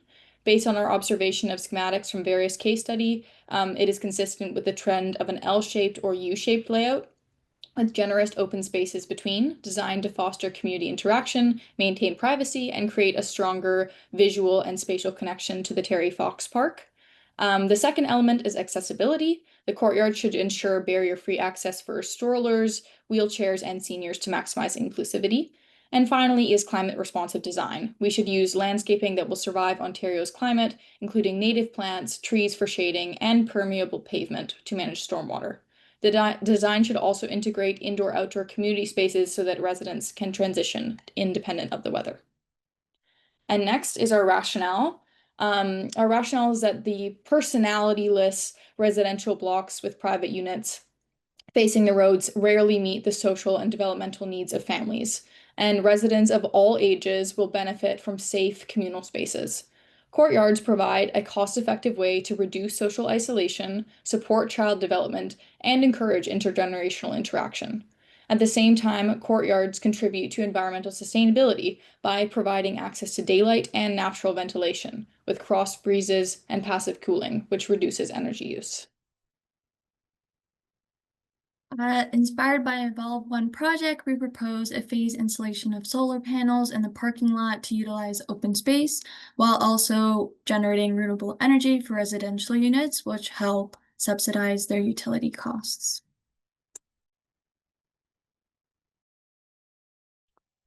All right, but this solution is not just about social and psychological aspects of things. We can also embrace energy efficiency and resiliency. So based on the fact that we are going to include and incorporate courtyards in our design, we can also consider the other aspects of landscaping to get there. So this slide is more or less sort of a spoiler because it has so many features that we are going to recommend. If you just look at the bottom of the slide, that you can see evergreens. So those evergreens are meant to, first of all, act as windbreaks. So in winter, when there are strong wind chills, they can protect our building. As you know, infiltration is a major driver for heating utilities, so they can work as a like windbreaks. And also, if you just walk one level up, you can see some fruit trees. So this project is basically a development and affordable housing development in New York. So in that floor, as you can see, there are some fruit trees. So residents can simply use apple and pears that they are growing there in order to have more connectivity to the nature. And if you can just walk just the previous one. The previous slide. Yeah, and as you can see, the far on top of the picture, you can see the other type of vegetation, which are plants that basically the residents can simply plant their vegetable, and that way they can have a connection with the building, and also they can connect to each other. Next slide, please.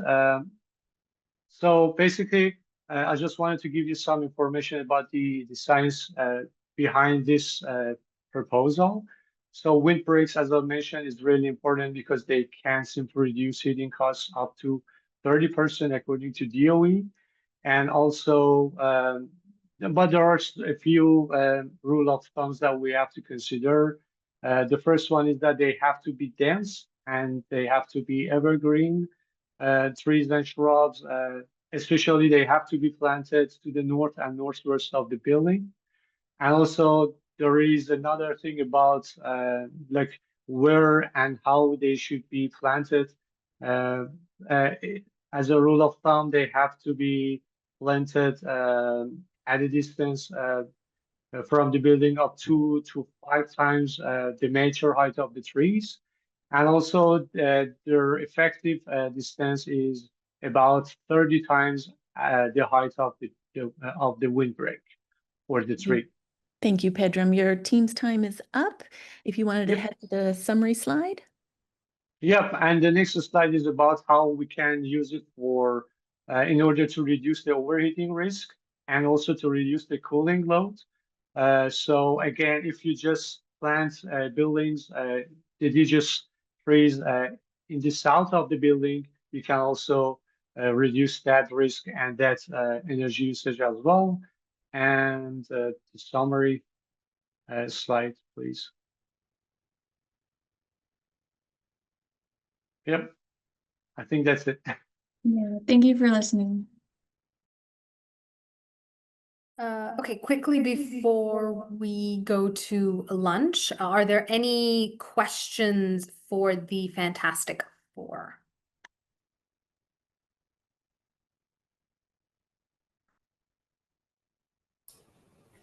No, just a comment. I appreciated the approach of having a social sort of outlook. It's something that at Durham we really try to implement, having social spaces, and yeah, so that was really refreshing to see.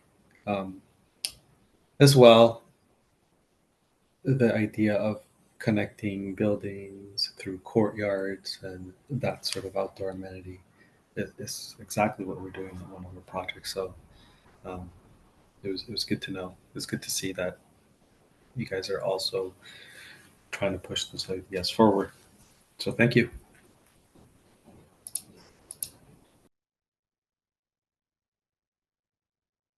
Any final questions or comments? Okay. Then now is going to be the break/lunch break. As I'm aware, some of you have already had lunch because of your time zones, so not a problem. Break, and we will be returning back here at 12:30 with our next group presentation, which will be the Blue Skin group. Hello, everyone. Good afternoon. I would like to thank BBC team for giving us this opportunity. We are the Blue Skin team. I will start introducing myself and my team first. Am I audible? I just want to check. Yes, Hello? perfectly. We can hear you. Yeah, you're coming in live there. So I'm Fatima. I'm an interior designer by profession. I've just completed my master's and I've done my lead AP. On our team, we have David, who has done he's currently done his master's in applied sciences and building sciences from TMU University. And we have Masoom. He has his background in electrical engineering and he has done his post graduation in energy management. We also have Fatina. Her background goes to civil engineering. I would like to start by giving the reasons why behind our choices. As we all know that natural daylight is one of the most fundamental needs and daylight affects a number of basic needs from circadian rhythm and biological clock, which regulates the timing of sleeplessness and wakefulness. So considering that building orientation and having maximum daylight is one of the important factor. So our recommendation is with regards to orientation of the building. We went into looking, starting our site analysis, looking into the sun directions and comparing the north and south elevation to east and west direction.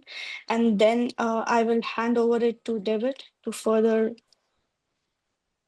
Okay. Yeah. So the site analysis that Fatima did, I think we just lost the presentation. Do you mind bringing that up again, Fatima? Oh, yeah. Yeah. From the site analysis that Fatima performed, it showed that the south orientation received a lot of light, and then based on where the Durham team was at in their project when they first spoke to us, they mentioned that there's two options of orientations. So you can see here, they had option 1, which is east facing, or option 2, which is south facing. So we wanted to find do a comparison of which one we think is better and why. So we think the south facing orientation is a better way to go. One of the reasons is it will have a scenic view of the Terry Fox Park. Could you please go to the next slide, Fatima? Yeah. So scenic views matter. It's important. Like outside of, selling real estate and improving property value, scenic views actually improve the health of well-beings of people. So there was a study done in the 1970s in a hospital that showed that surgery patients had shorter stay times when they had a scenic view. And essentially what can be derived of that is when people had a scenic view, they got healthier faster. And so there's a correlation between overall health and scenic views. So having a south-facing orientation, having people look at the park as opposed to the road would benefit people overall. Could you please go to the next slide, Fatima? It would also bring more sun. right? We did that site analysis and said there's more sun on the south-facing orientation. So what does that mean? Well, it means better physical health. So increased access to sunlight has a positive effect on people's immune system, their heart health because of their circadian rhythm. They were sleeping better, and vitamin D helps build strong bones. So people are healthier when they get more sunlight. Mental health. So an increased access to sunlight has a positive impact on people's mood regulations. People sleep better when they get more sunlight, and their cognitive function improves. There was a study done in 2003 in California where they looked at how the schools in California performed in terms of daylighting, and they saw a direct correlation between cognitive function and sunlight. So yeah, there's a big deal. And then there's energy savings too, right? Apart from the ability to get the most out of your solar panels, if you choose to go that route, having more direct sunlight will be reducing your heating loads in the winter by bringing in more solar gains. So when you're choosing your windows, choose a window with high or with low U value, low E, and lots of CHGC. It kind of rhymes. But yeah, lots of solar heat gain coefficient. So to explore this notion, I did a quick energy model. Could you go to the next slide? Based on what was provided in the PDF, so something that matches the dimensions, this is 36 units. It has a 30% window to wall ratio. We used a couple of assumptions. So the assemblies and were made using the National Energy Board of NECB suggestion for Climate Zone 7. So don't build the worst performing building in Ontario, build the worst performing building in Winnipeg, and you will see great results. We also performed it using an electric heat source that was highly efficient, reflecting the proposed ground heat pump and electrical cooling as well. So could you go to the next slide? There was an energy saving of 55 kilograms of CO2 a year from just changing the orientation. So when you looked at an east facing versus south facing, so that's pretty good. And could you please go to the next slide, Fatima? Over 75 years, that's a savings of 3,750 kilograms of carbon, which is the weight of your average African elephant. So yeah, there's a big impact from just changing the orientation of your building.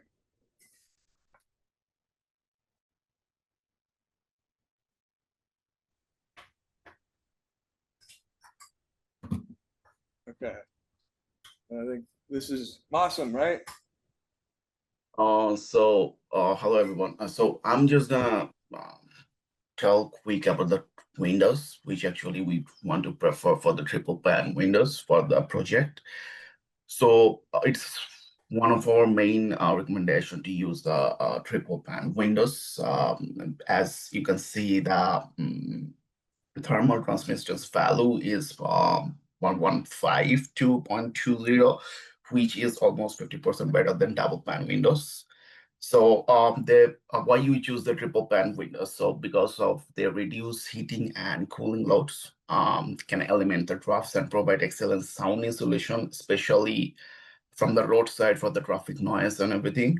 And it is very much good for the residents who lives with their family. So that means more constant indoor temperature, also the lower utility bills and higher comforts. So they also last longer and reduce maintenance cost and perfectly affordable for the housing and long-term sustainable goals as well. Can you go to the next slide? So for this slide, I'm just gonna supporting our recommendation, which is the south side. So glazing ratio, I wanted to tell something. It's just a comparison for the optimal restriction typical strategy. So the two factor: first, cold weather leading to significant heat loss, which is a very high impact, and second, solar gain. As you can see, it's overheating, which has a moderate impact. So our overall recommendation is focus of reducing both heat loss and solar gain so that we can maximize the glazing area. So for the optimal strategy, you can say you can see that it's the triple glaze low emission non-metal glazing without shading, so which allows 68% maximum. Otherwise, other side you can see the typical strategy is only 37%. So that's why we choose that side for the optimal strategy. So now I can hand over with the Fatina for the ending. Hello, my name is Fatina. We decided to incorporate balconies in the buildings, and there were two types of balconies that were considered. The first one being a balcony without thermal breaks. These are how typical balconies are constructed, and balconies that are built without thermal breaks create a major problem because heat tends to escape directly through the concrete slab, which therefore leads to energy loss, cold spots, and condensation inside the units. This not only make it more harder to meet energy performance targets, but also allows moisture to kind of infiltrate the structure.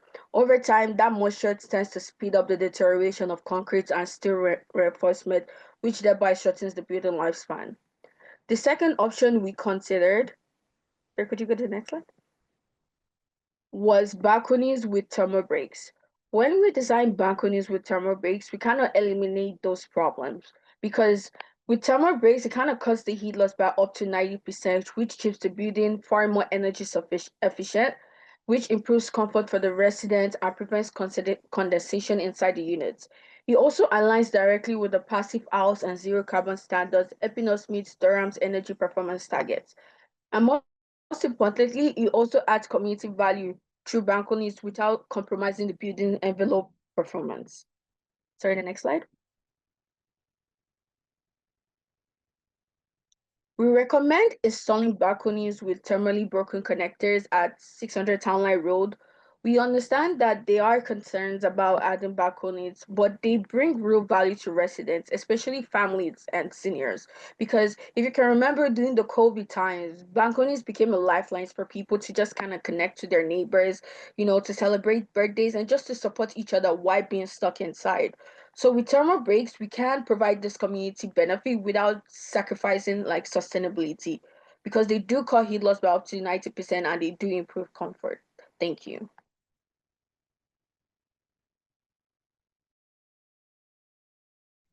Thank you so much, Blue Skin Group. If anyone has any questions for the Blue Skin Group, comments, questions, thoughts?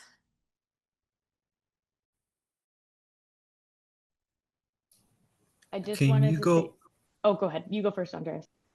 I just wanted to ask if you can go back to the option 1 and option 2 again. Okay. Of the mass. Fatima, could you please show that slide?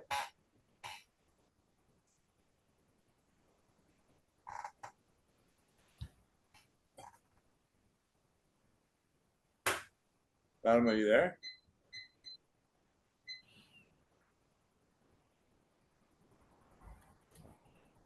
Yeah, we seem to. Well, she gets set up. Is there anything I could answer about the option 1, option 2? Yeah. Yeah, you said option 2. I shared the screen. Sorry to interrupt, but I just shared the screen. Can everybody see it? No, we can't. No, we can't see the screen. Sorry, just give me a minute.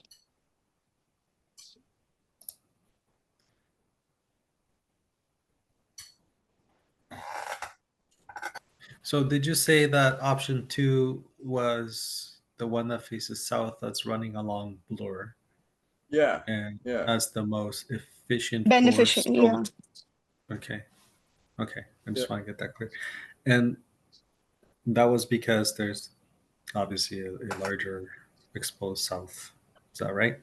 Yeah, So, and it as per the pre-design strategy, we did did the analysis. We found that the beneficial sunlight is is getting the doing the south facade, south elevation. Yeah. And what about the north units? The north units? Yeah. I guess it wasn't that granular of an analysis. So we could really divide up that. I'm sure had we had more time, we could really get into it and we could really explain how each unit is affected in each orientation. But it was more like a general massing? It was generally a comparison between getting the north and south and east and west. So the north and south was better because in this you get the maximum if you turn around to the north. Yeah, you see there is not a complete good amount of sunlight, but on the same note, if we design our layouts and especially interior layouts where the active areas have more of the sunlight, and so that was a proposal we looked into. Thank you. That was it.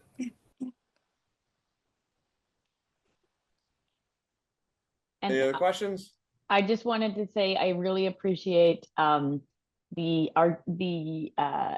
advocacy that you have done for balconies. So we will take that back and appreciate that a lot. Okay. Thank you so much, Blue Skin Group again. Now we have Sustain a House. So please share your screen, turn on your cameras. You have, as the rest of the groups, 10 minutes. Whenever you're ready to go, feel free to start.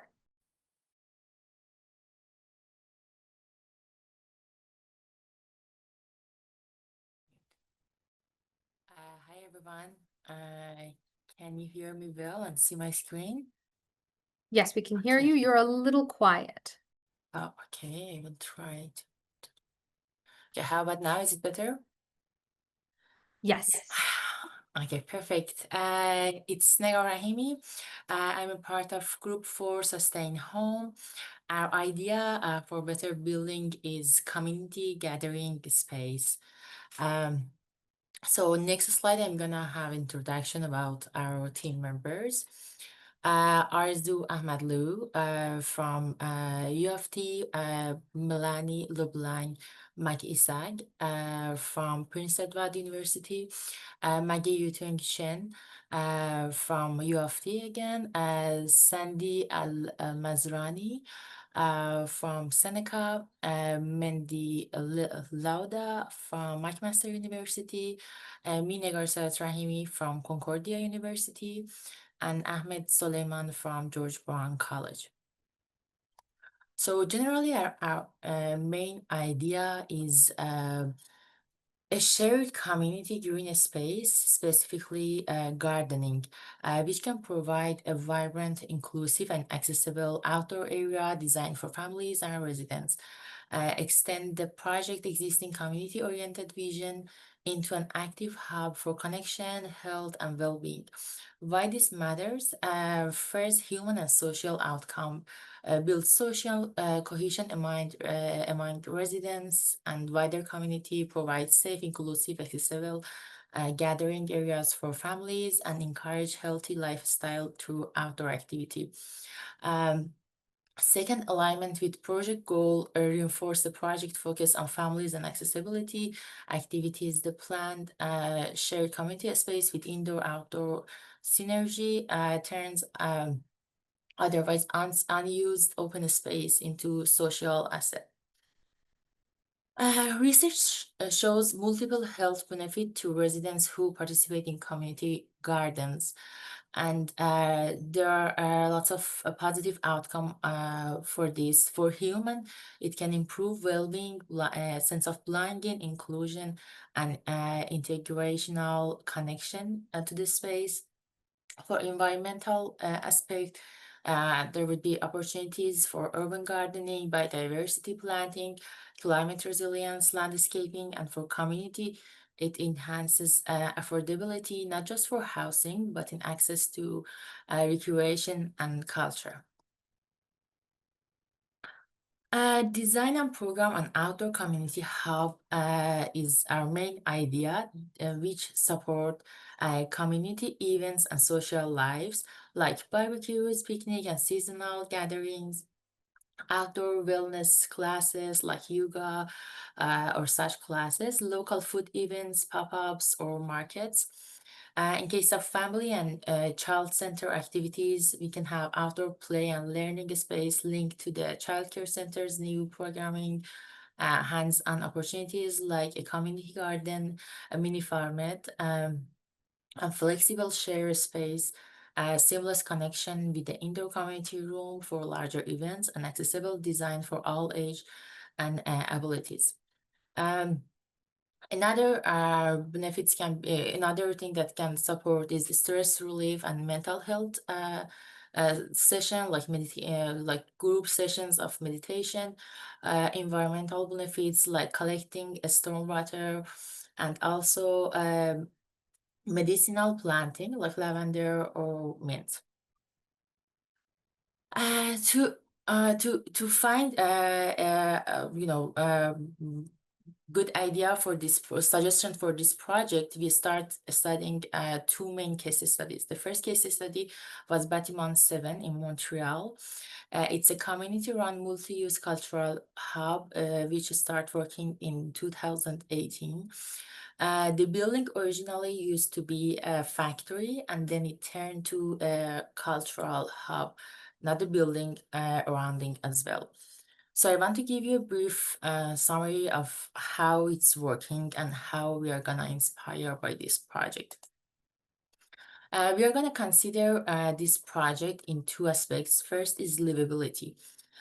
It provides varied amenities, home to volunteer-run grocery store, Le Detour, combating food insecurity, which has been an issue in the neighborhood back in the time, a cooperative microbrewery, Saint-Traverne, youth-oriented cultural spaces, press start workshop, and auto bike repair with woodworking, and such stuff in La Coulée and more.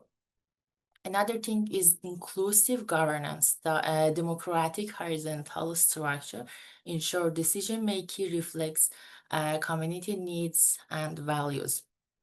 Also, dynamic community ecosystem, a vibrant mix of project, cultural events, collective learning, and mutual support foster a strong sense of belonging for the residents or whoever are using this space. The last but not the least is collaboration with research and design. Concordia University has engaged in participatory design charrettes, helping envision public spaces, community gardens, and green or blue infrastructure while preserving the community. The other aspect is green integration. One of the aspects is the pilot urban garden called La Farmette. Raised beds and newly introduced soil or compost have revitalized what was once barren rocky ground next to the building. As I told you, it was a factory back in the time, and it was unused building in such desert, I would say, and they turn it to a garden and green space where people can come and gardening and have their own space, and others can enjoy as well. Adaptive land use is another aspect in response to potential condominium development, treating the green space, residents reclaim neighborhood, vacant lots of expanded green initiative. People who are living in the neighborhood, they came with the idea and they decided to run such things, and the government helped them as well. Phase green expansion, the development plan included green programming beyond the garden, such as a proposed urban farm, greenhouse, kitchen, and food processing zones. Here is the initial sketch that we made by applying this idea on the building site that we have. Because we plan to have affordable housing, and we thought that we need the space of the building to have more apartment unit. So we decided to use the site area to have such community center. So in this sketch, you can see that we have a small building for community hall, workshop, and all others with UV panels on the roof, and then all around you can see the gardens and place for people to do gardening. And also you can see the solar roof here, another gardening space which is closed for winter time, and lots of gathering spaces for residents. The other case study is Grow Housing. This building is built in Calgary, Alberta in 2021. It's a modern office building. The idea was to have gardening on the roof. So the novelty of this project was having different like somehow connecting different levels of roofs by gardening and having sloping and make the social escape for the people who are working or living in that building. A living landscape, these farms can contribute annual carbon emission about 10 cars. And it's more than just a farm, it's social landscape. They can grow food, walk with your dog, share a communal dinner, meet a neighbor, or simply enjoy the health and fresh air. So we thought that it can be applied on the site, on the rooftop, for having a more livable space as well. Thank you for listening to us. I'm open to hear any question you have.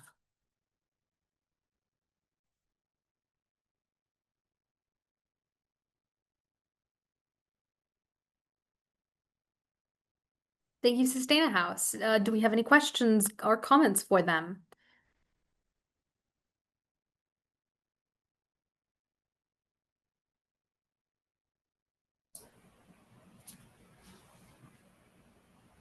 No, well done. Thank you so much.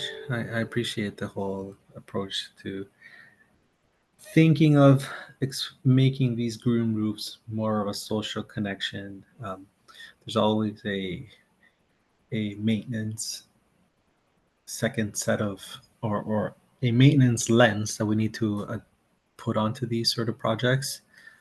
Just because we retain the buildings from a Durham perspective, these are our buildings and we maintain them and we pay for all of the maintenance costs that is associated with them in the future. So I would just add that. But other than that, thank you so much. Thank you. Thank you so much. Absolutely. Thank you so much. Really interesting stuff. And yeah, a really cool idea for us to consider. Thank you. I'm just going to chime in from the accessibility point of view, because I've heard Jade give her presentation so often. Raised beds are amazing for community and for kids and elderly and what have you, but having at least some sections, if somebody's in a wheelchair and they're trying to garden with something on their side, it's much more difficult. Having at least some sections where they can wheel in is always something to consider. Yeah, perfect. Thank you for your idea. Thank you so much, Sustaina House. Now we have our final team presentation before our shift and share. Please come on up and share your screen. Better build the builders group.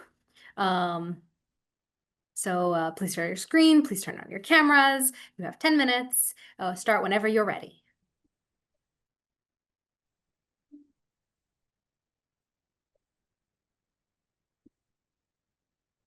Hello, everyone. Our group is Better Builders. We focused on sustainable mobility prioritization program. Can everyone hear me okay? Awesome. Next slide. So for our, since this is an affordable housing development project, our assumption is that many residents may not own a car or would prefer to save that expense for the rent and other necessities. Yet the site is in a car-dependent area and parking is already limited. Only 44 spaces are planned by the design, but far short from the 90 needed for supporting daycare and admin staff on site. For those who do not own a vehicle, commuting will be even more difficult. The nearest bus stop is a 5-minute walk away, which is not feasible for seniors and residents with mobility challenges. who make up a growing share of the population, which Jade mentioned yesterday. Nearly 20% is over 65. And for the residents needing to access the GO train for work, the lack of direct connections creates an additional barrier to employment and mobility, daily mobility. So also with over 11,000 affordable housing applicants, which was mentioned yesterday by Meaghan, including 139 of them will be registered with disabilities. This means universal and inclusive design needs to be crucial in the design. So our observation is that without alternative and multimodal transportation options, residents will face barriers to accessibility, affordability, and full participation in community life. Next slide. As a response to the site observation, we recommend a sustainable mobility program to improve accessibility, reduce car dependency, and free land for green space or bicycle parking. The program includes a user-friendly app for an accessible shuttle service during peak hours and organized carpooling during off-peak times. Why is this crucial? In the GTA, carpooling programs have reduced parking use by 20 to 25%. Applied to our site, instead of adding 46 additional spots, we can reduce demand, allowing more accessible underground parking and green areas. Additionally, our recommendation supports Durham standards and design requirements.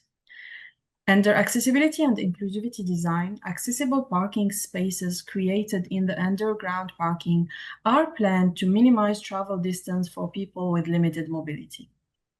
Under the sustainability and resilience design checklist, we are targeting 3 features. 1, connectivity to urban mobility networks. 2, reduce parking footprint for residential buildings 4 stories and higher. And 3, enhance long-term and short-term bicycle parking rates, in addition to 2 optional features. Next.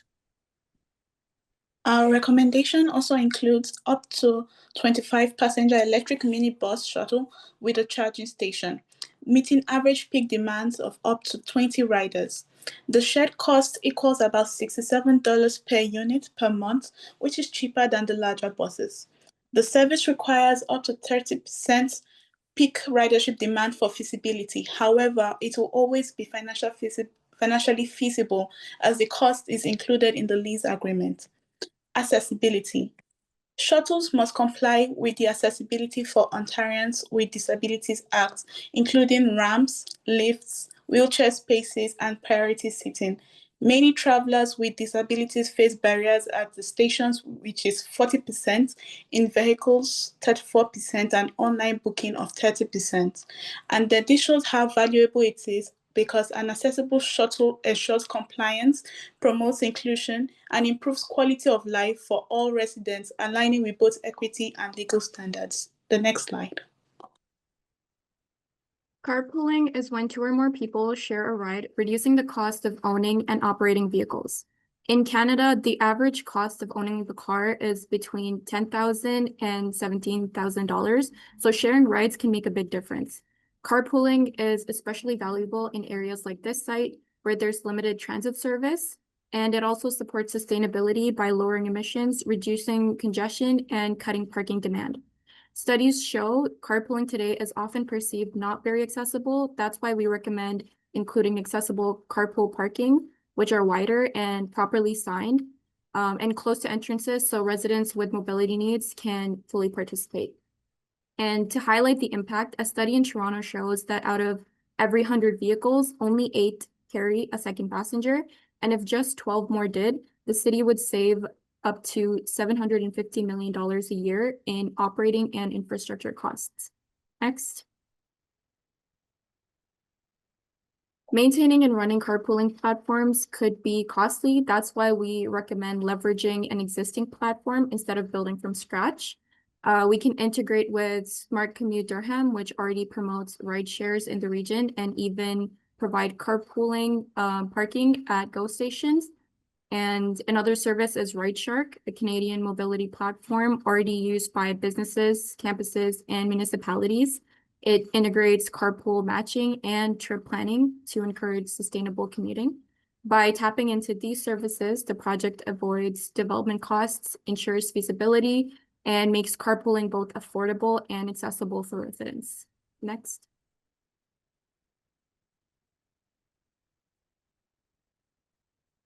I believe Marcia isn't here, so I can present the slide. This slide highlights how relatively small behavioral shifts can deliver substantial energy and environmental benefits. If just 25% of residents, about 25 households chose to carpool, we can cut as much as 38 tons of carbon dioxide every year. This translates into impressive 435 megawatt hours of energy saved annually. And to put this into perspective, shuttle services alone can reduce energy consumption up to 50%, while carpooling contributes with an additional 2 tons of CO2 reduction per household. And the effect of parking is equally significant. By reducing demand by 25%, we eliminate the need for up to 12 spaces, which saves another 6 megawatt hour per year in lighting and ventilation. And altogether, these measures generate savings up to 441 megawatt hour annually, enough to power 45 homes for an entire year. Next. So in conclusion, our proposal shows that an accessible shuttle service and an organized carpooling can deliver real impact. Together, these solutions ensure it meets the Accessibility and Ontarians with a Disability Act. It reduces individuals and municipal costs and cuts emissions and parking demand. By leveraging existing platforms, we make this both affordable and feasible. We believe this program balances accessibility, affordability, and sustainability, setting 600 Town Line Road apart as a model for inclusive mobility. Thank you. Thank you, Better Builder Group. Are there any questions or comments for this group's presentation? That was super great, guys. I really appreciate that. We do have the idea or some sort of built-in flexibility to provide car sharing within our Durham standards, but I had not seen the actual impact until today. So that was super helpful for me to understand, especially the shuttle idea. That hasn't really, or it's not in anybody's radar at Durham at the moment. I know that going forward, it definitely will be. So thank you.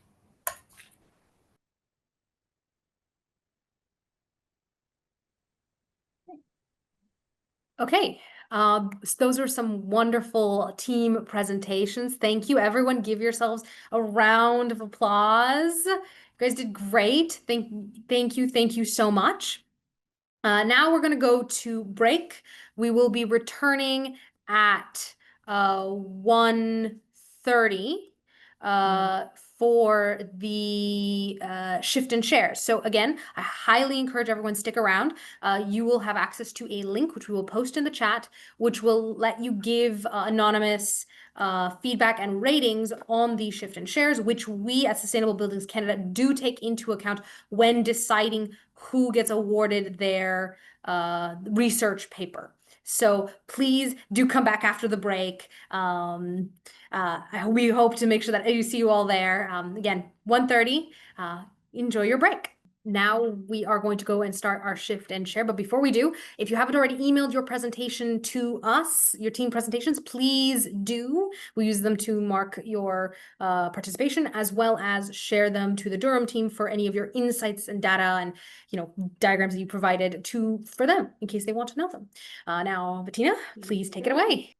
Thank you. Okay, so first of all, fingers crossed for everybody. We're all rooting for all of you. We're really, really excited to see your shift and share. We thank you for taking this brave moment to show us how something that you knew before got sparked by something you learned at boot camp.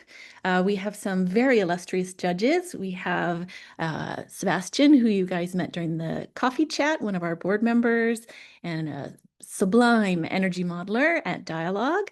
We have our executive director, Bryn Neely, who is the executive director of Sustainable Buildings Canada. We have a program manager, Nastaran Makaremi, who was, as we were saying earlier, used to be part of Marian Tushi's team. And so we're so thrilled to have her on board.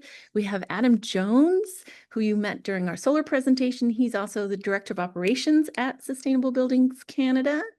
And we have our volunteers and Diana and myself, and we are really looking forward to this. But as you can see, your opinion matters as well. So there's a little Google form, and we do look at this very closely. We want to know what you students think because you're the future.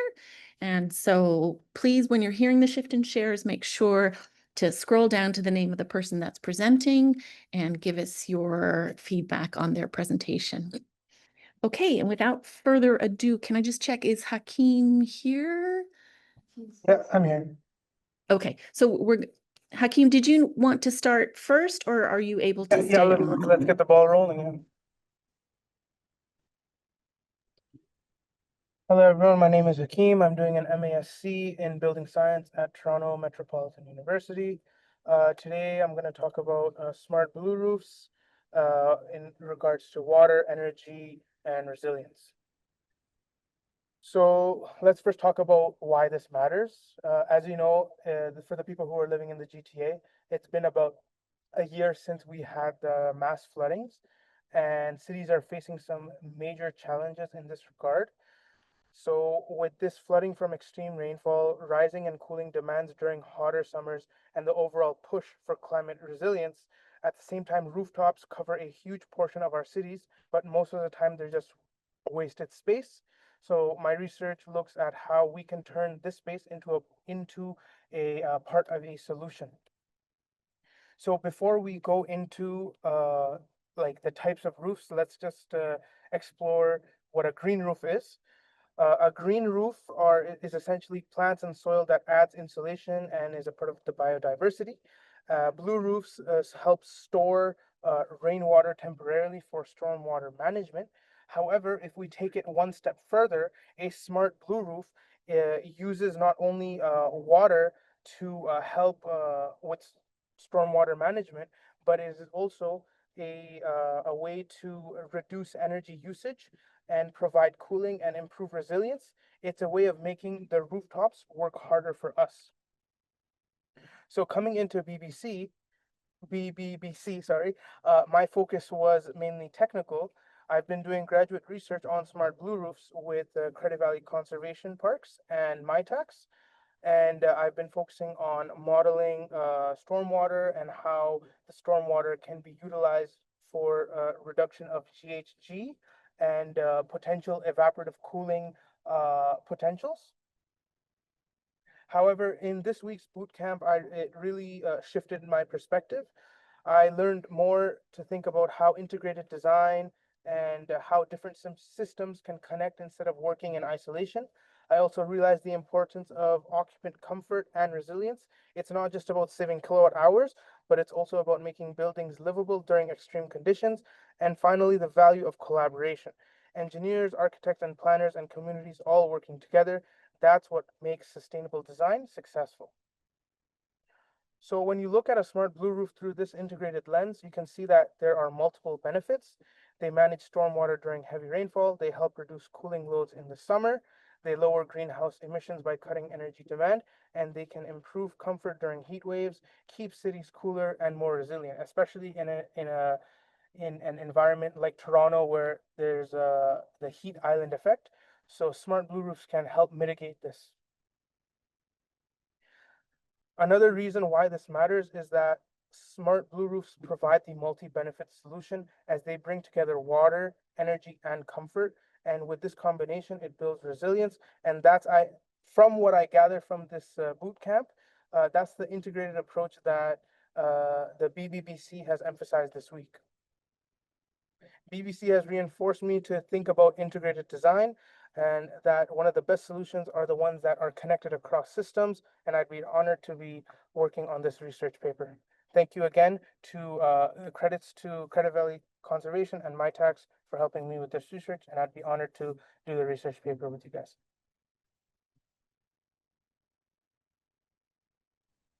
Nicely done, Hakeem. Any questions? We've got 2 minutes for questions. I have a question that is about the unity of the architecture and the nature.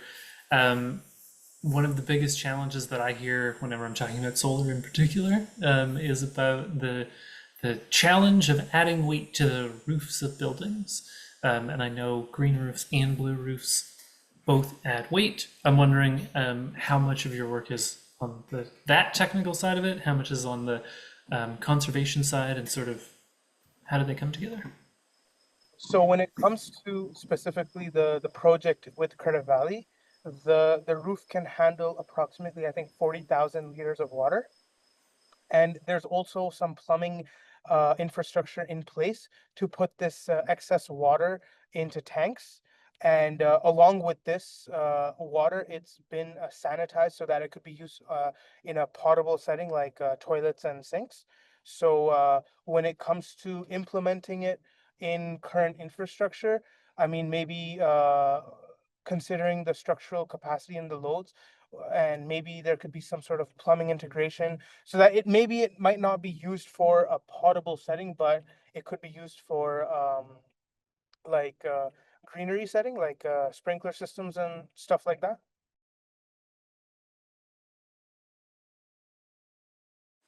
Thank you. I had a bit of just a clarification question. So building on your past research, could you just maybe re-describe what sort of the new lens you'll take for the SBC component? I mean, when thinking about all the presentations that happened, and like I've always been in like under the short lens of like civil engineering, but there's actually a lot of other departments that encompass a project of this magnitude, like public health and public safety. So as well as user integration and how it would help with you know, if we were to translate this research into future housing projects, how it could benefit tenants. So thinking about like the user perspective and how of a important factor that is, because I know a lot of projects just looks at the dollars and cents and the ROI, but really considering the users what do you call it, comfort is it was something that really opened my eyes.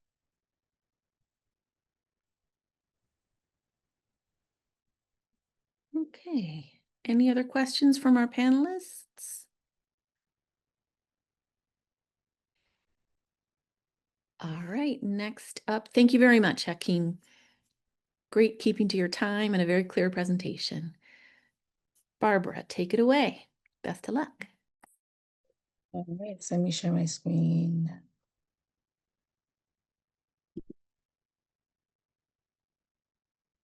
All right, so my name is Barbara Daniels. I am currently an MN student at University of Toronto. I'm studying civil engineering.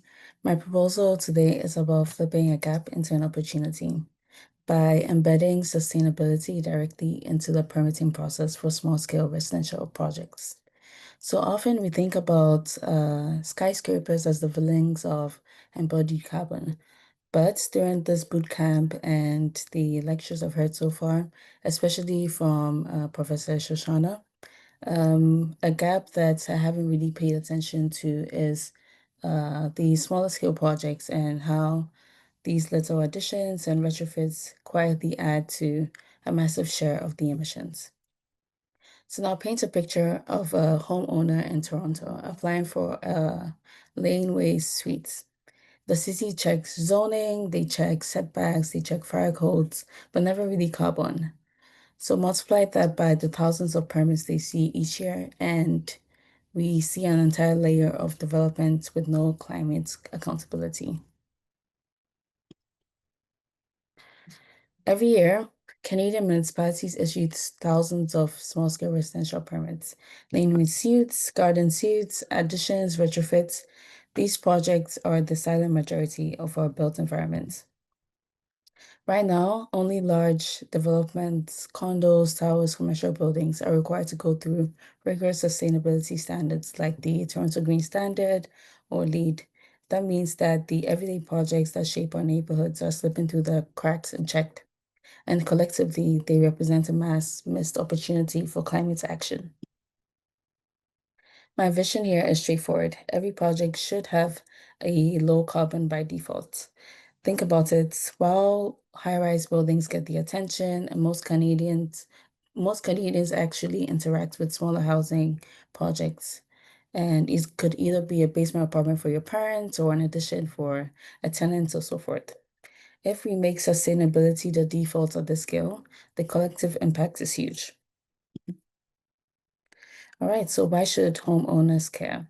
So first of all, there is a low operating cost. By choosing energy efficient systems and low carbon materials, homeowners spend less on utilities and maintenance over time. These savings eventually do add up and help their investments a bit more resilient. Second is health and comforts. Better performing homes means healthier indoor air quality, reduced drafts, and more consistent temperatures. For families, this translates directly into improved day-to-day livelihood. And the last one is it being future-proof. Building codes and carbon regulations are getting stricter. By adopting sustainability strategies now, homeowners stay ahead of the curve and protect property value by avoiding costly retrofits down the line. All right, so what has been done so far? So in Nelson, BC, a laneway house has been built with an embodied carbon footprint of just 20 kilograms of carbon dioxide per square meter. That is 80 to 90% lower than the typical home. In Vancouver, the Near Zero pilot program offers up to $70,000 for homes that significantly cuts embodied carbon. Here in Toronto, the Green Standard tier also requires voluntary embodied carbon reporting, and that has been seen in a couple of small town projects by choosing your materials to be a bit more carbon efficient. These examples show how low carbon small scale housing is achievable, but right now there is no true incentive beyond these pilot programs. So how do we make this a standard? This brings the need for my research. So my research, the goal is pretty clear. First, by reviewing the existing permitting practices and then identifying the metrics that would work for low carbon at a small scale, and also grounding this with some stakeholder inputs. This matters because small scale residential buildings represents the majority of urban growth, and right now they are missing meaningful sustainability checks. And finally, the desired deliverable would be the research paper, but it will develop a framework for a permit-ready small-scale residential sustainability checklist, a tool that municipalities can adopt to integrate carbon, energy, and material choices into their everyday housing processes. That is it from me today, and let me know if you have any questions.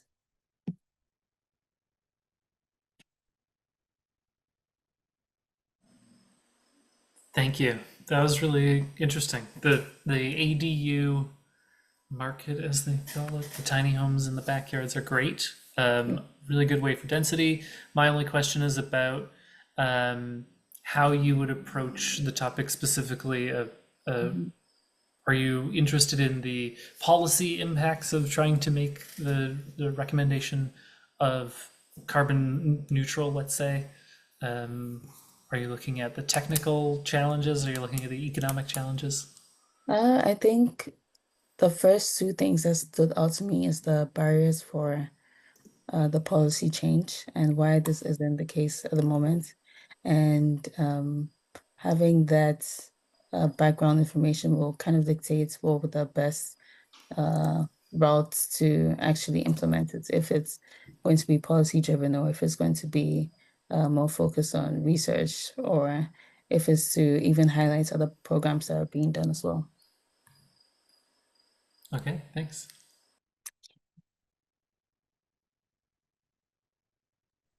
Do you propose actually coming up with a checklist, or perhaps doing a study of what's out there and kind of what you might propose? Can you give us a little bit of an idea of the direction you'd be taking? So I'm hoping to eventually develop a framework for a checklist. So even if that would look like a preliminary checklist at the beginning, that might require like further research. But I think a year is a good enough time to actually go in deep and see what's actually required to be on there.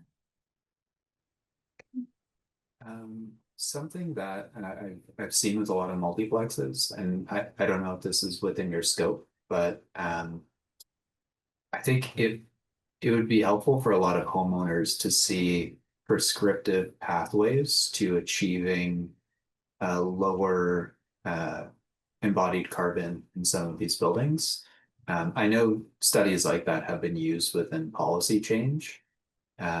To give an idea of what the embodied carbon looks like if someone decides to go for, I don't know, option A, which would be like a very high embodied carbon solution versus something that might be proposed and if viable could be used as like a benchmark for policy. If that's something you wanted to get into, I think you'd have a very large market right now, because this is it's really taking off across the city and the province. So it was a great presentation. Yeah. Thank you. And from my past work experience, I mainly worked with a few residential owners. I worked in Brockville, so it's near like cottage country. So lots of renovations, additions, and that sort of thing. And most people either are very informed or uninformed. So I think having this will actually, because people do want to do better if they know what to actually do. Yeah. Terrific. Thank you very much, Barbara. Thank you. Okay, David, you're up next. Okay, thank you. I don't have a quite as prepared presentation, but I think I just take the moment to kind of talk through my pitch. So hi, I'm David McQuaig.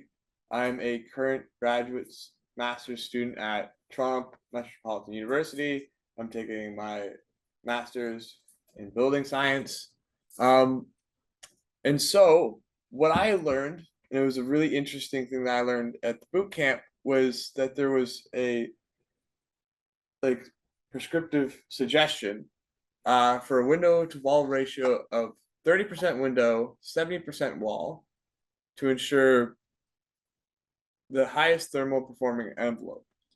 There's also guidelines and suggestions within the building industry for maximizing daylight to have 70% window and 30% wall.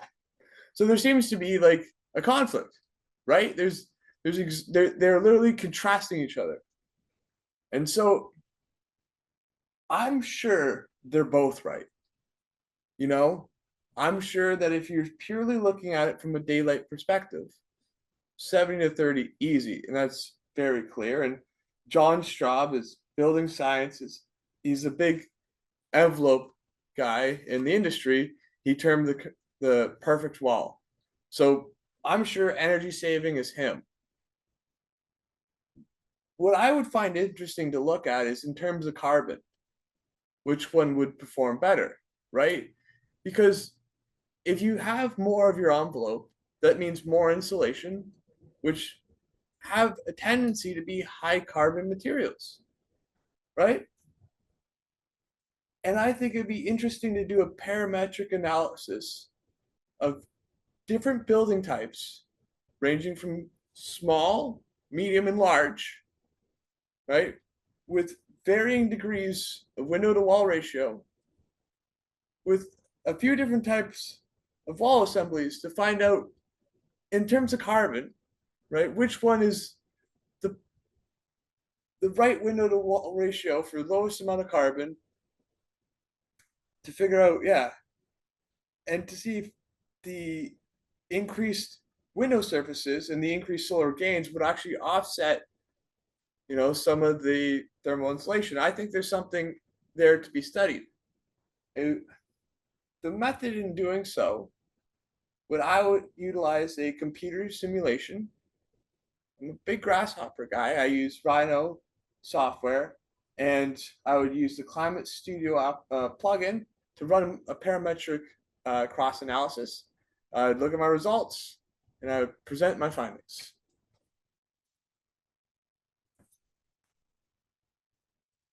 Yeah. I guess in time, I'm sure we have a lot of time left, but if anyone else has any questions, please let me know. I have questions. Yeah. How are it